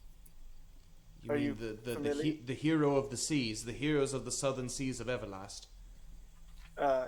Yes. Thordane pipes in really quick. Is that okay? Sure. Thordane pipes in. Yeah, I remember Gunter mentioning something while you guys were sleeping, and I was up at nights keeping watch with him, about him taking in a bunch of ragtag men. I think he would be okay with this. Changing the hearts towards Alumnia. It seems to be a good way to do so. Well, That's the thing about Gunter is you have to earn your place on that ship. Perhaps. If you're a sailor, you'll have no trouble. They look at you and it's just like, friends in high places. You know, maybe we'll consider your offer. If we can seek passage off of this paradise, or maybe we can help you. I can't promise the watch will clear your name. I'll do my best to make that happen. One of our compatriots is very convincing. Let me tell you, she's great. But if not, Gunter will... He's a more generous ear towards our group here, so I think we could convince him, if nothing. You'll have to clean up your act. She won't stand for any shenaniganry, believe me, we've tried. Well, one of us has. Do you realize, and the younger one pipes up, this all sounds good and all, but do you realize if we actually fail at this, what that sorcerer will do to us? It just gives me chills just thinking about it. Well, if you fail, you'll probably be dead.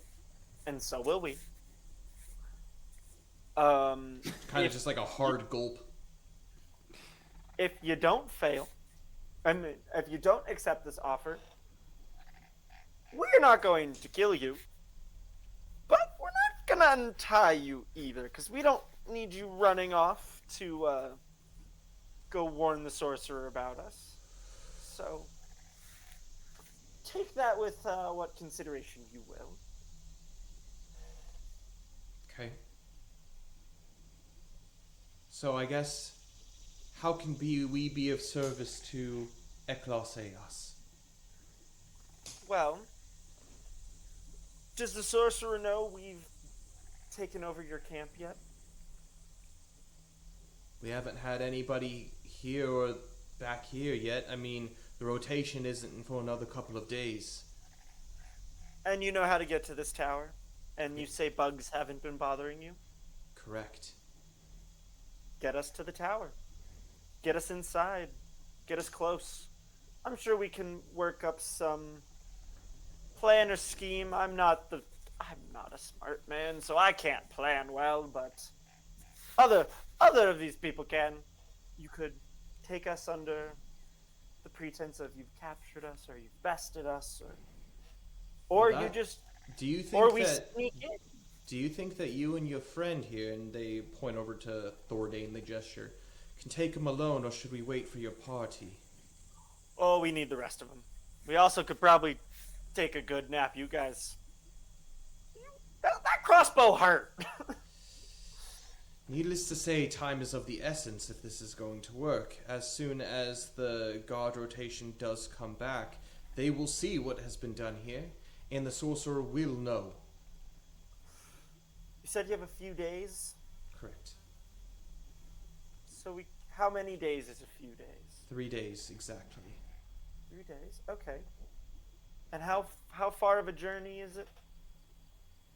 Well, by foot, and seeming that nothing goes wrong, we have to cross quite a large river in the process, but it's probably about a day and a half journey. So we can wait here for a day and a half to rest up, to recover from jolly old fight we just had. See if my friends Jolly come back. indeed. See if my friends come back. And then make our way there. So be it. In the meantime, what are you to do with us? Are you going to just leave us tied here for a day and a half?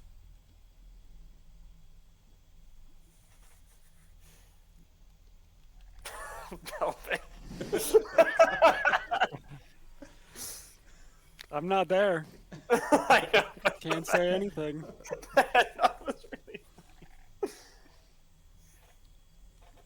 You could have a little mercy, I guess. But I'm not there. What?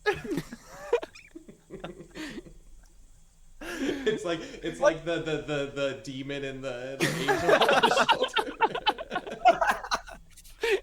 It's like the scene in the Emperor's New Groove with like Kronk, and he's just No, he's got a good point. What guarantee can you give me that the minute I untie you won't just run off and warn the sorcerer about us? We could stay in the cave there. You can keep a watch out front of this cave. There's no way of escaping that without being seen. I mean, we can give you our word, but for whatever that's worth. Can I tell if they're lying about that being the only way out of the cave?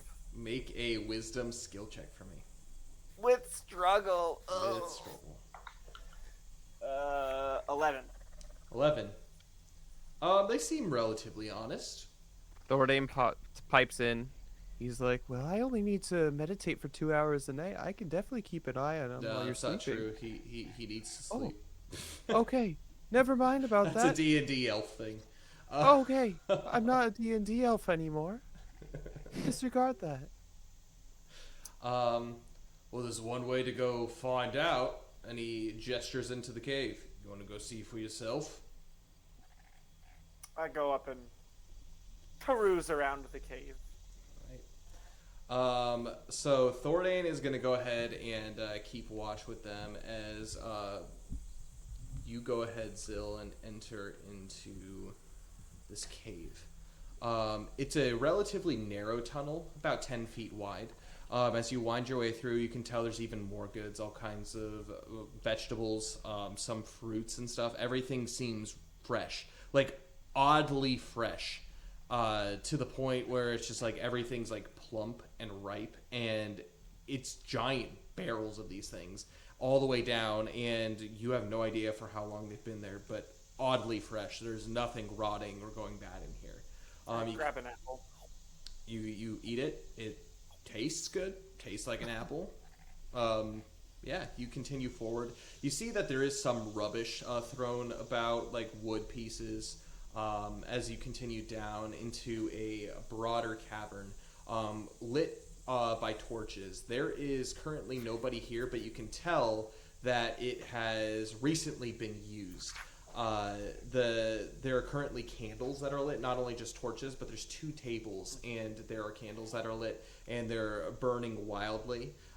There is what looks to be a map on the center table. There's a table in the middle, along with a rolled up scroll. Along the back wall, there are a couple beds, again with a pile of clothes, and a couple chests seem to be back there as well. On the far table, which is up at the top left, there is a giant bird. It looks like a giant chicken that's like on the table, like really fresh meat, with some freshly chopped up vegetables and whatnot there.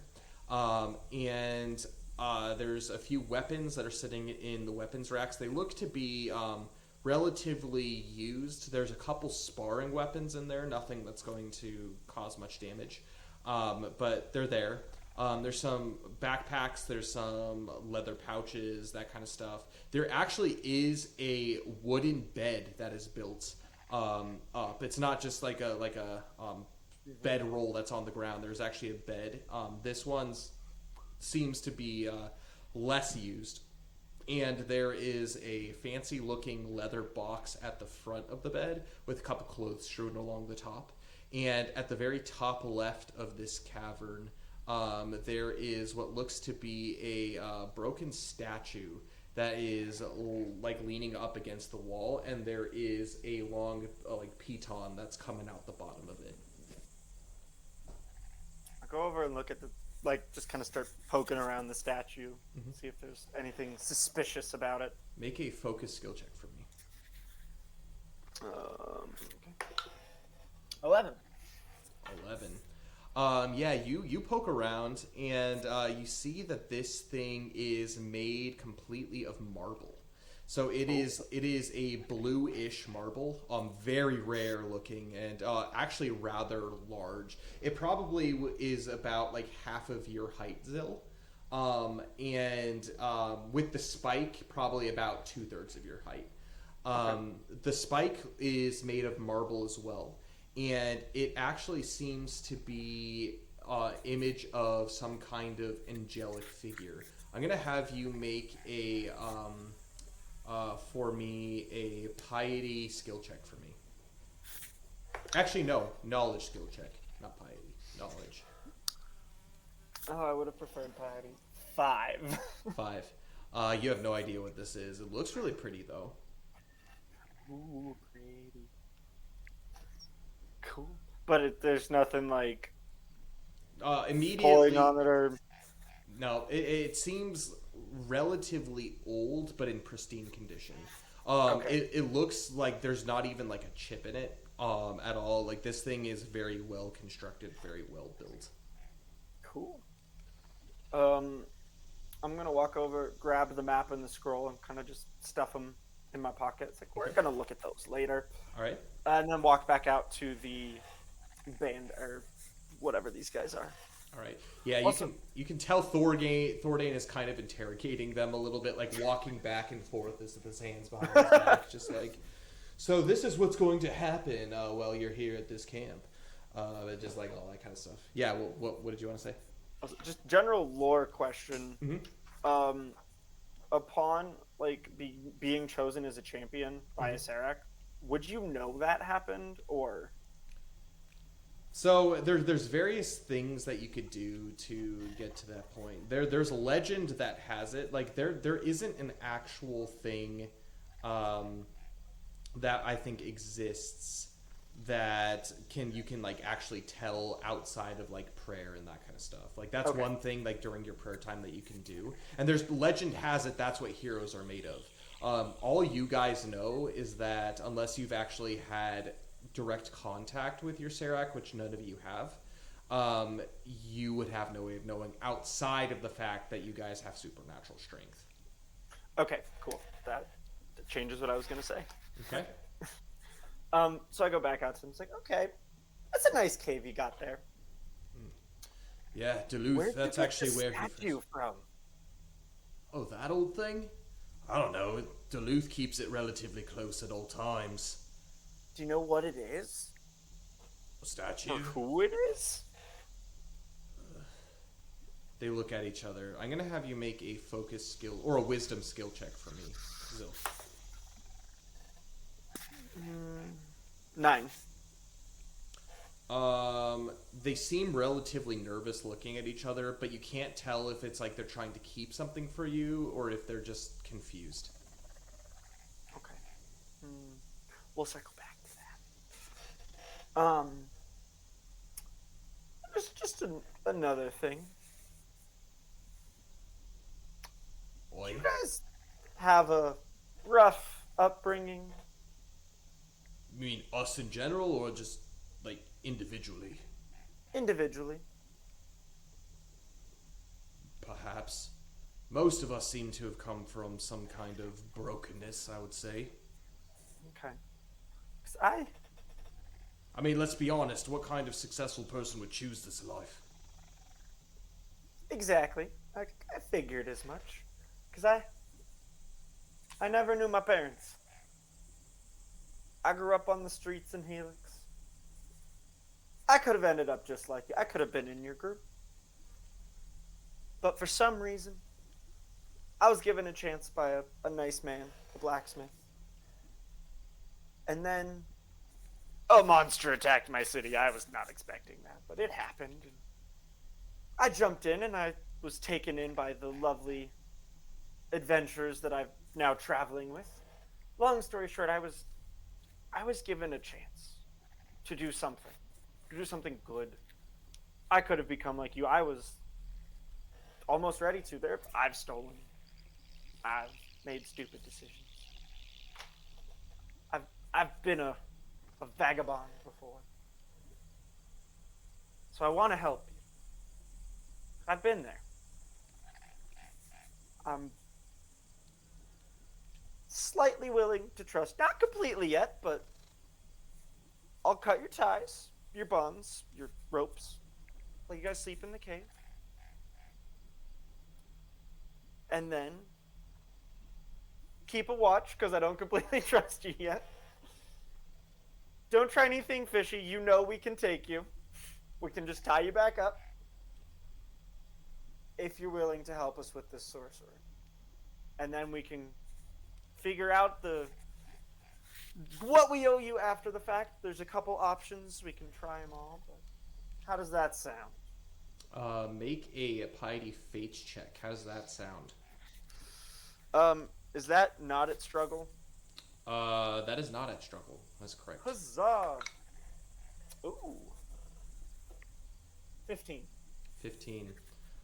You can subtract 2 points of misery. Yes!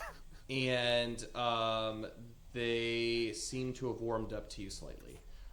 You cut their bonds, they go in, and you seem to... It seems as if you have gained some kind of trust. Like, something that you said has touched them. Anything else that you want to do, that you want to explore? It's time for a nap. Yep. Still is tired and he hurts. One thing that's quite interesting about this campsite is, with the exception of us staying up to make sure you keep an eye on them, you can go to sleep as normal without any worries about anything attacking. There very much is something supernatural that is keeping this place safe.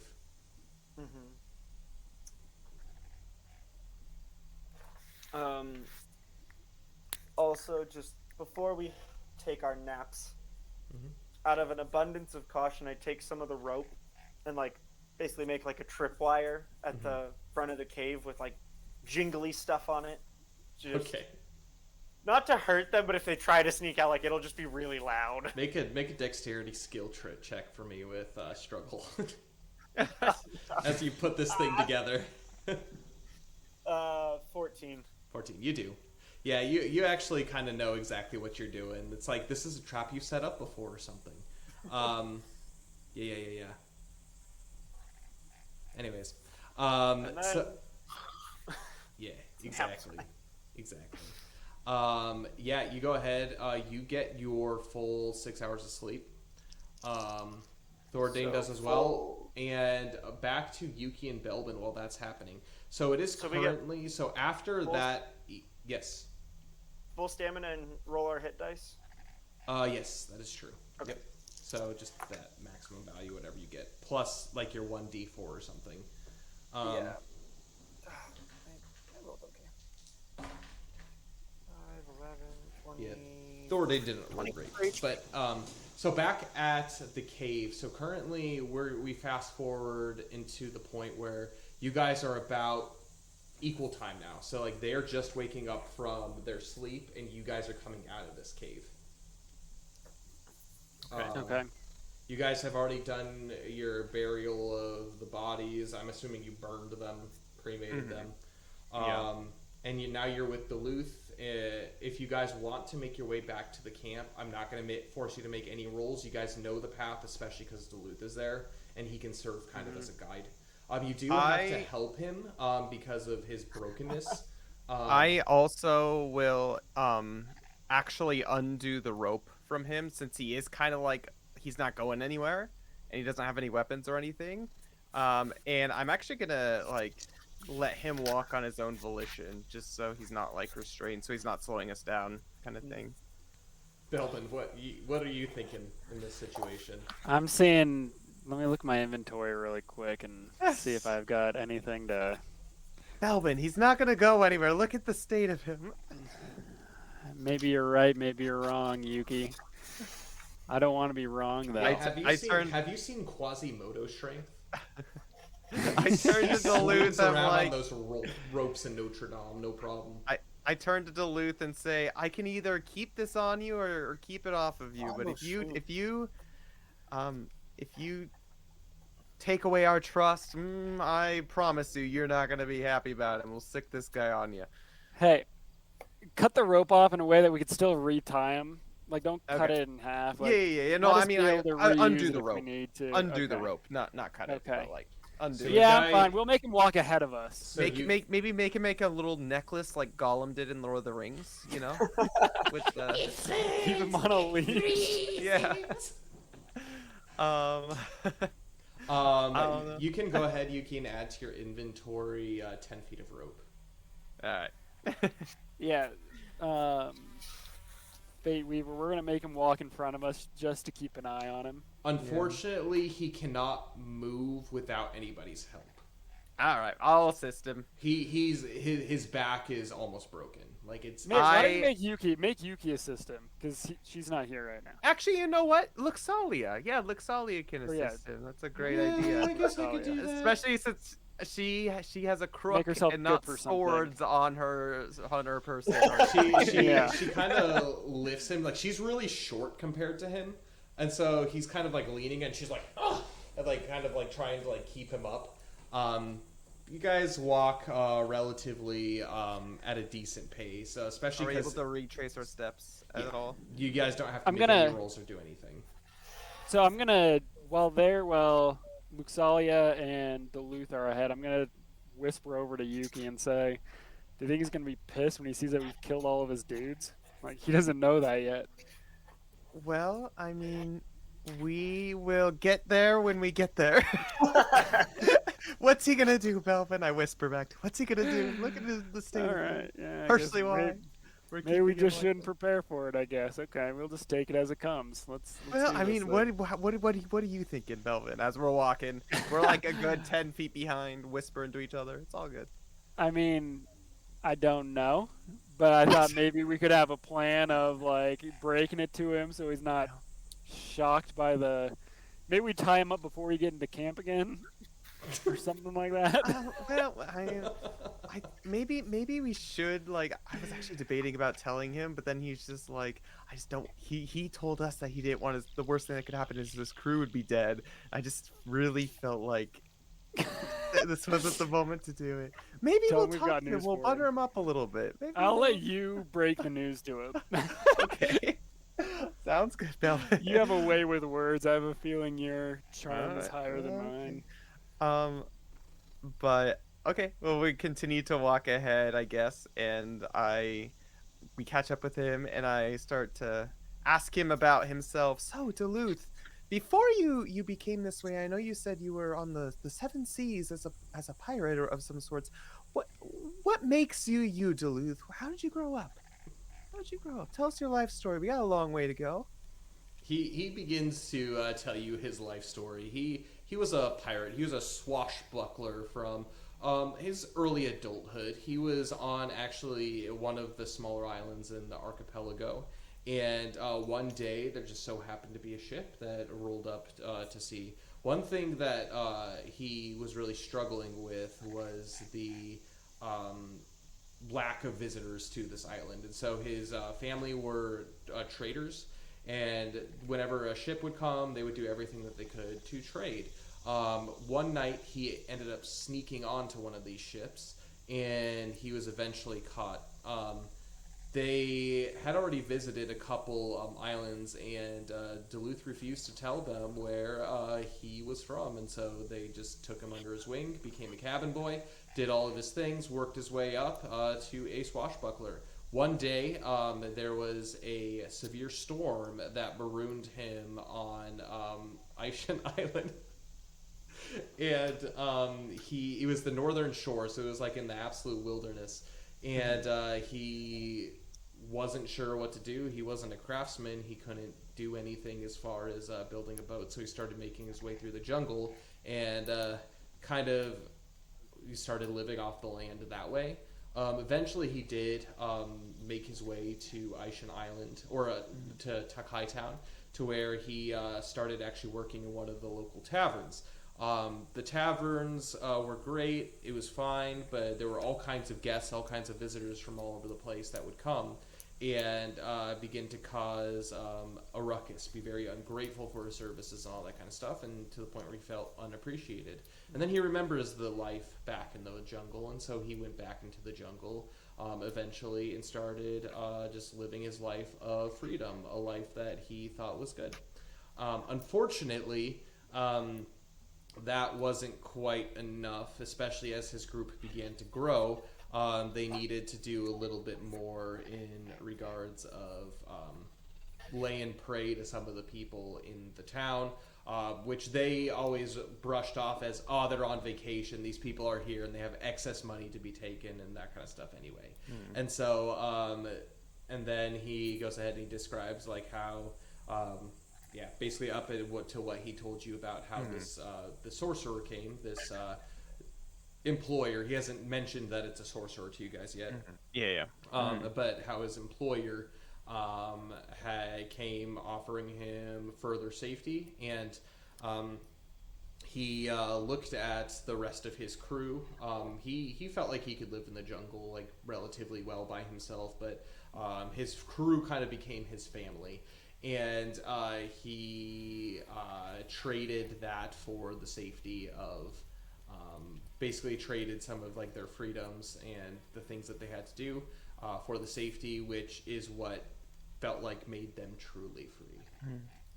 Oh, wow, that's an interesting life. Actually, we have a really good friend. We came here on a ship, actually. We were on a ship by the name of, oh my gosh, what was the ship's name? I can't remember. But the captain, the Flortensia. Have you heard of it? I don't know. You were a pirate of some sorts, right? You must have heard of it. You said you you said you were a friend of the captain of the Flortensia. Yeah, Gunther. He was a wonderful guy. I know he's got a bunch of crewmates who were ex-pirates and buccaneers such as yourself. Have you ever thought of leaving Aishan Islands at all? Leaving this island? Yeah. There's a whole wide world out there. It's not just this dinky little island chain. I mean, it's gorgeous, but don't get me wrong. There's a whole wide world out there to explore. Leaving this island. He like becomes very quiet at that, and he just like really continues to think. He just grows quiet. Well, I don't know necessarily your reputation in town at all, but I mean, there's the opportunity to start a new life. I mean, we don't know much about your employer yet, and obviously we still have to deal with, your men, what's left of them, and she stops. She stops her mouth from continuing to talk. About that, He glances sideways at you. I mean, as best as he can. Yeah. About that, we did run into your men. We did do so. However, they didn't really greet us all that kindly. Wait, you were telling me that they were a group of lively gentlemen. Well, they were quite lively, yes, indeed. They actually, Luxali here, they tried to take advantage of her, that poor girl. Mm-hmm. Look at her. Yeah, it's kind of true. She looks up. There's a big boy by the name of Carl. I don't know. That's what they were calling him. And oh boy, that Carl, I tell ya, he just needs to be put in his place. And one thing led to another. We shared some chicken with each other, but there's quite a few less crew members now than there were before. I mean, again, we were just protecting ourselves, and the kindly few that were left kindly pointed us in the direction of you. I hope that's okay. We don't want you to be completely surprised by that when we get there, but you just have to know that we were just protecting ourselves. I mean, it's a dog-eat-dog world out there. You have to protect yourself, right? Make an influence skill check for me. I'm pretty good at those. Oh, that was really good. With a -2, that is a 18. Ooh. Yeah. Oh, I'm sorry, -2. -2 from that. 16? 16. He looks like oddly like he kind of like understanding, but at the same time like you can tell like he is like his face kind of just like sinks. Like he doesn't say anything. I apologize for that, and I know it's hard to lose friends and whatnot, but I just unfortunately in this line of work, you're gonna lose a lot of people. I mean, we know just on our side of things that's been the case, and I mean, we hope you'll forgive us, of course, but if we can offer you a life with whatever crew that's left with you, that's left outside, we would be more than happy to accommodate for that, of course. He kind of chuckles to himself. And see where forgiveness has gotten us all. Words are just words. Words are just words, but that's when actions will step in. All right. Anything else you want to do as you fast travel back to? I look back to Belvin No. and give him a thumbs up. We'll have to see how this goes. All right. Try not to trip over the corpses when you enter the camp. Balbad! Speaking of which, so it is about a half day-ish of travel to get back.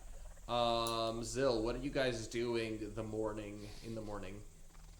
I'm just eating more food. It's Eating? delicious. All right. Yes. All right. And start looking at like the map and the scroll that I took from the cave. Okay. Are you guys gonna do anything with the bodies, or just like leave the bodies to just? 13. Should we do something about this? Yeah, probably. They're kind of They're stinky. starting to smell. Yeah, the humidity is not good. Like, and you could tell like some of them are kind of like starting to bloat, and like it's just like they're kind of getting deformed. It's like humidity takes everything, like the aging process, and like expediates it quite a bit. So, yeah, what do you guys want to do with them?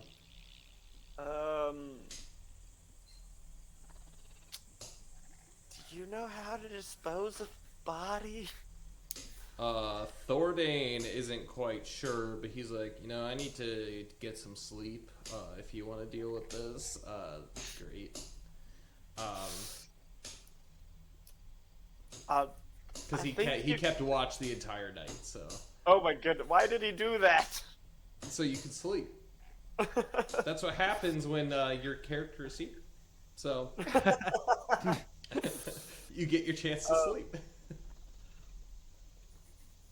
I think you can burn them? Question mark.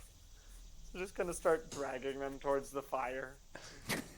So it is. So keep in mind, it is like a relatively small campfire. You just begin piling up like logs. Yeah. Oh no. I'm gonna, as you do this, I'm gonna have you make a knowledge check to try to figure out how to do this. Oh no. 12. 12. You have a general idea, although you do see like people peeking out. It's like, oi, do you need help? They need a proper burial. Yes, please. Yeah, so the three of them come out and begin to do that. As you guys are busy at work, I'm going to have you make a wisdom skill check for me.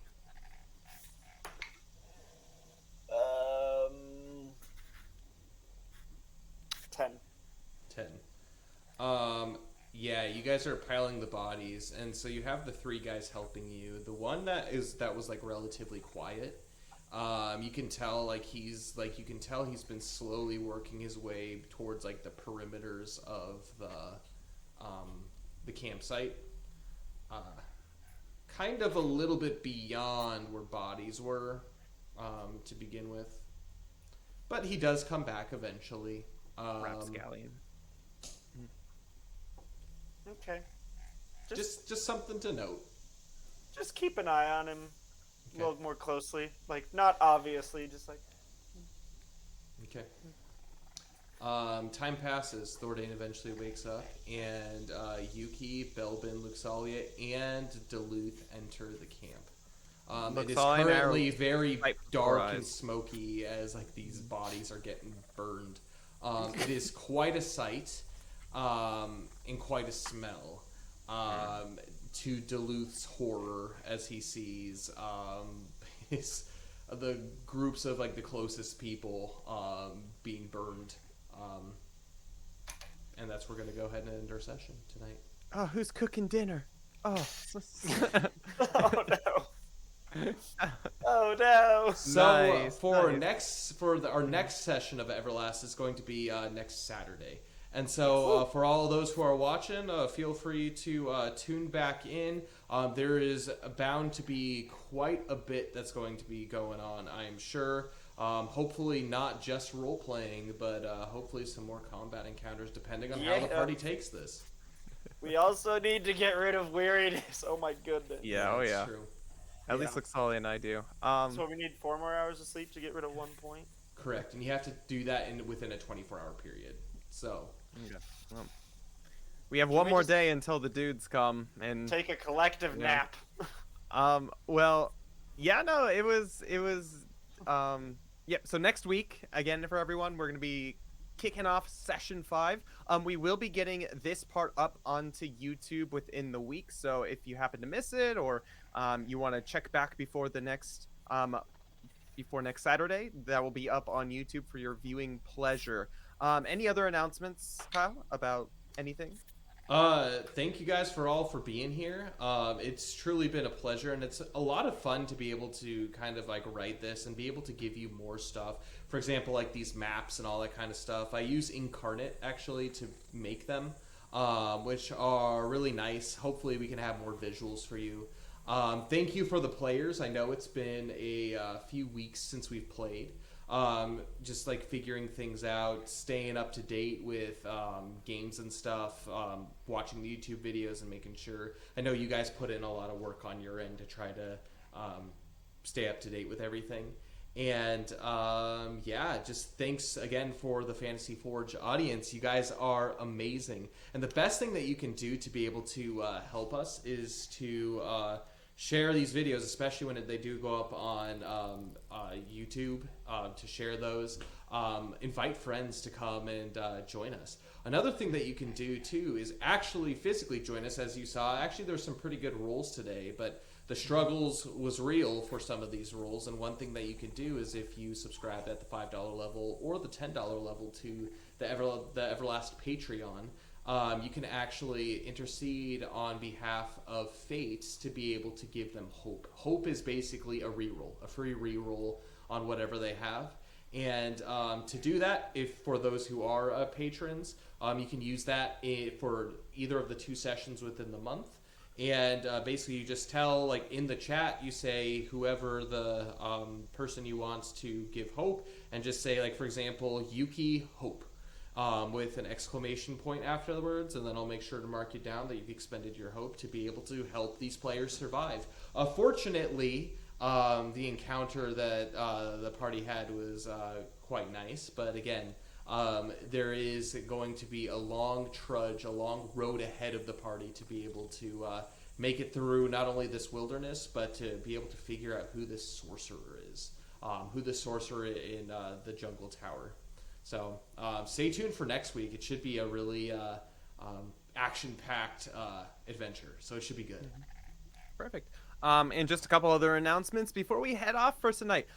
So as each and every one of you, or as Kyle mentioned, if you do really like Everlast and you want to be able to share this wonderful game with other people, please, especially the YouTube, when it goes up onto YouTube, feel free to share it with a friend or bring a friend to the next stream next Saturday. Again, Everlast is an up-and-coming tabletop RPG, and we rely a lot on your guys' support to be able to get word out there. So if you have any means to be able to share our content with anyone or get it out, whether it's word of mouth or sharing our content, we definitely really appreciate it. As Kyle mentioned, we do have, this is a game in the making, so those of you who may want to give financially, there's a couple ways to do that. As Kyle mentioned, we have the Patreon, and all proceeds go towards the creation of the game, whether it be the art, the music, gameplay materials. So when it does come out, there's that. And so you guys can do that. You get some sweet perks as far as that goes, not only in game, but you also get extra content as well, especially if you subscribe at the $10 level a month. You are able to get past Episodes. I guess episodes, audio files before we actually started streaming here on Twitch, which is really cool. So it's extra content that you get every week, every month, which is kind of nice. Also, we have a merch store. So Zil, if you want to, or Max, if you want to show your shirt, I also have a wonderful shirt. So we actually do have Everlast themed merch in our merch store, which all of that is linked down below. And those of you watching on YouTube, it is in the not the comment section, it is in the description. It's in the about section here on Twitch. And we have merch based off of all of the characters, as well as just general Everlast merch. So if you grow attached to a character, or if you like a character a lot, or you want to be able to support the game, again, all proceeds from the merch sales go to supporting the creation of the game itself. And besides that, guys, we have normal schedule ahead. So Tuesday, Thursday, Friday, we have our normal streaming schedule. And we'll be continuing on our master mode of The Legend of Zelda Breath of the Wild. So if that's something that interests you, feel free to do that. Again, Kyle and I both live in Japan, so unfortunately it is Japan Standard Time that they will be streamed in. However, please consider joining us if you're up and awake during those wee hours of the morning. But if not, we will be back and live next Saturday, again, 8:30 a.m. Pacific Standard Time, with some more Everlast Adventures. So, Great. anything else, Connor? Anything else, Zil? Anything else, Kyle? No, Yeah. we'll see you next week. See you next See you week. next week. God bless you all, and have a good week. Bye, everyone.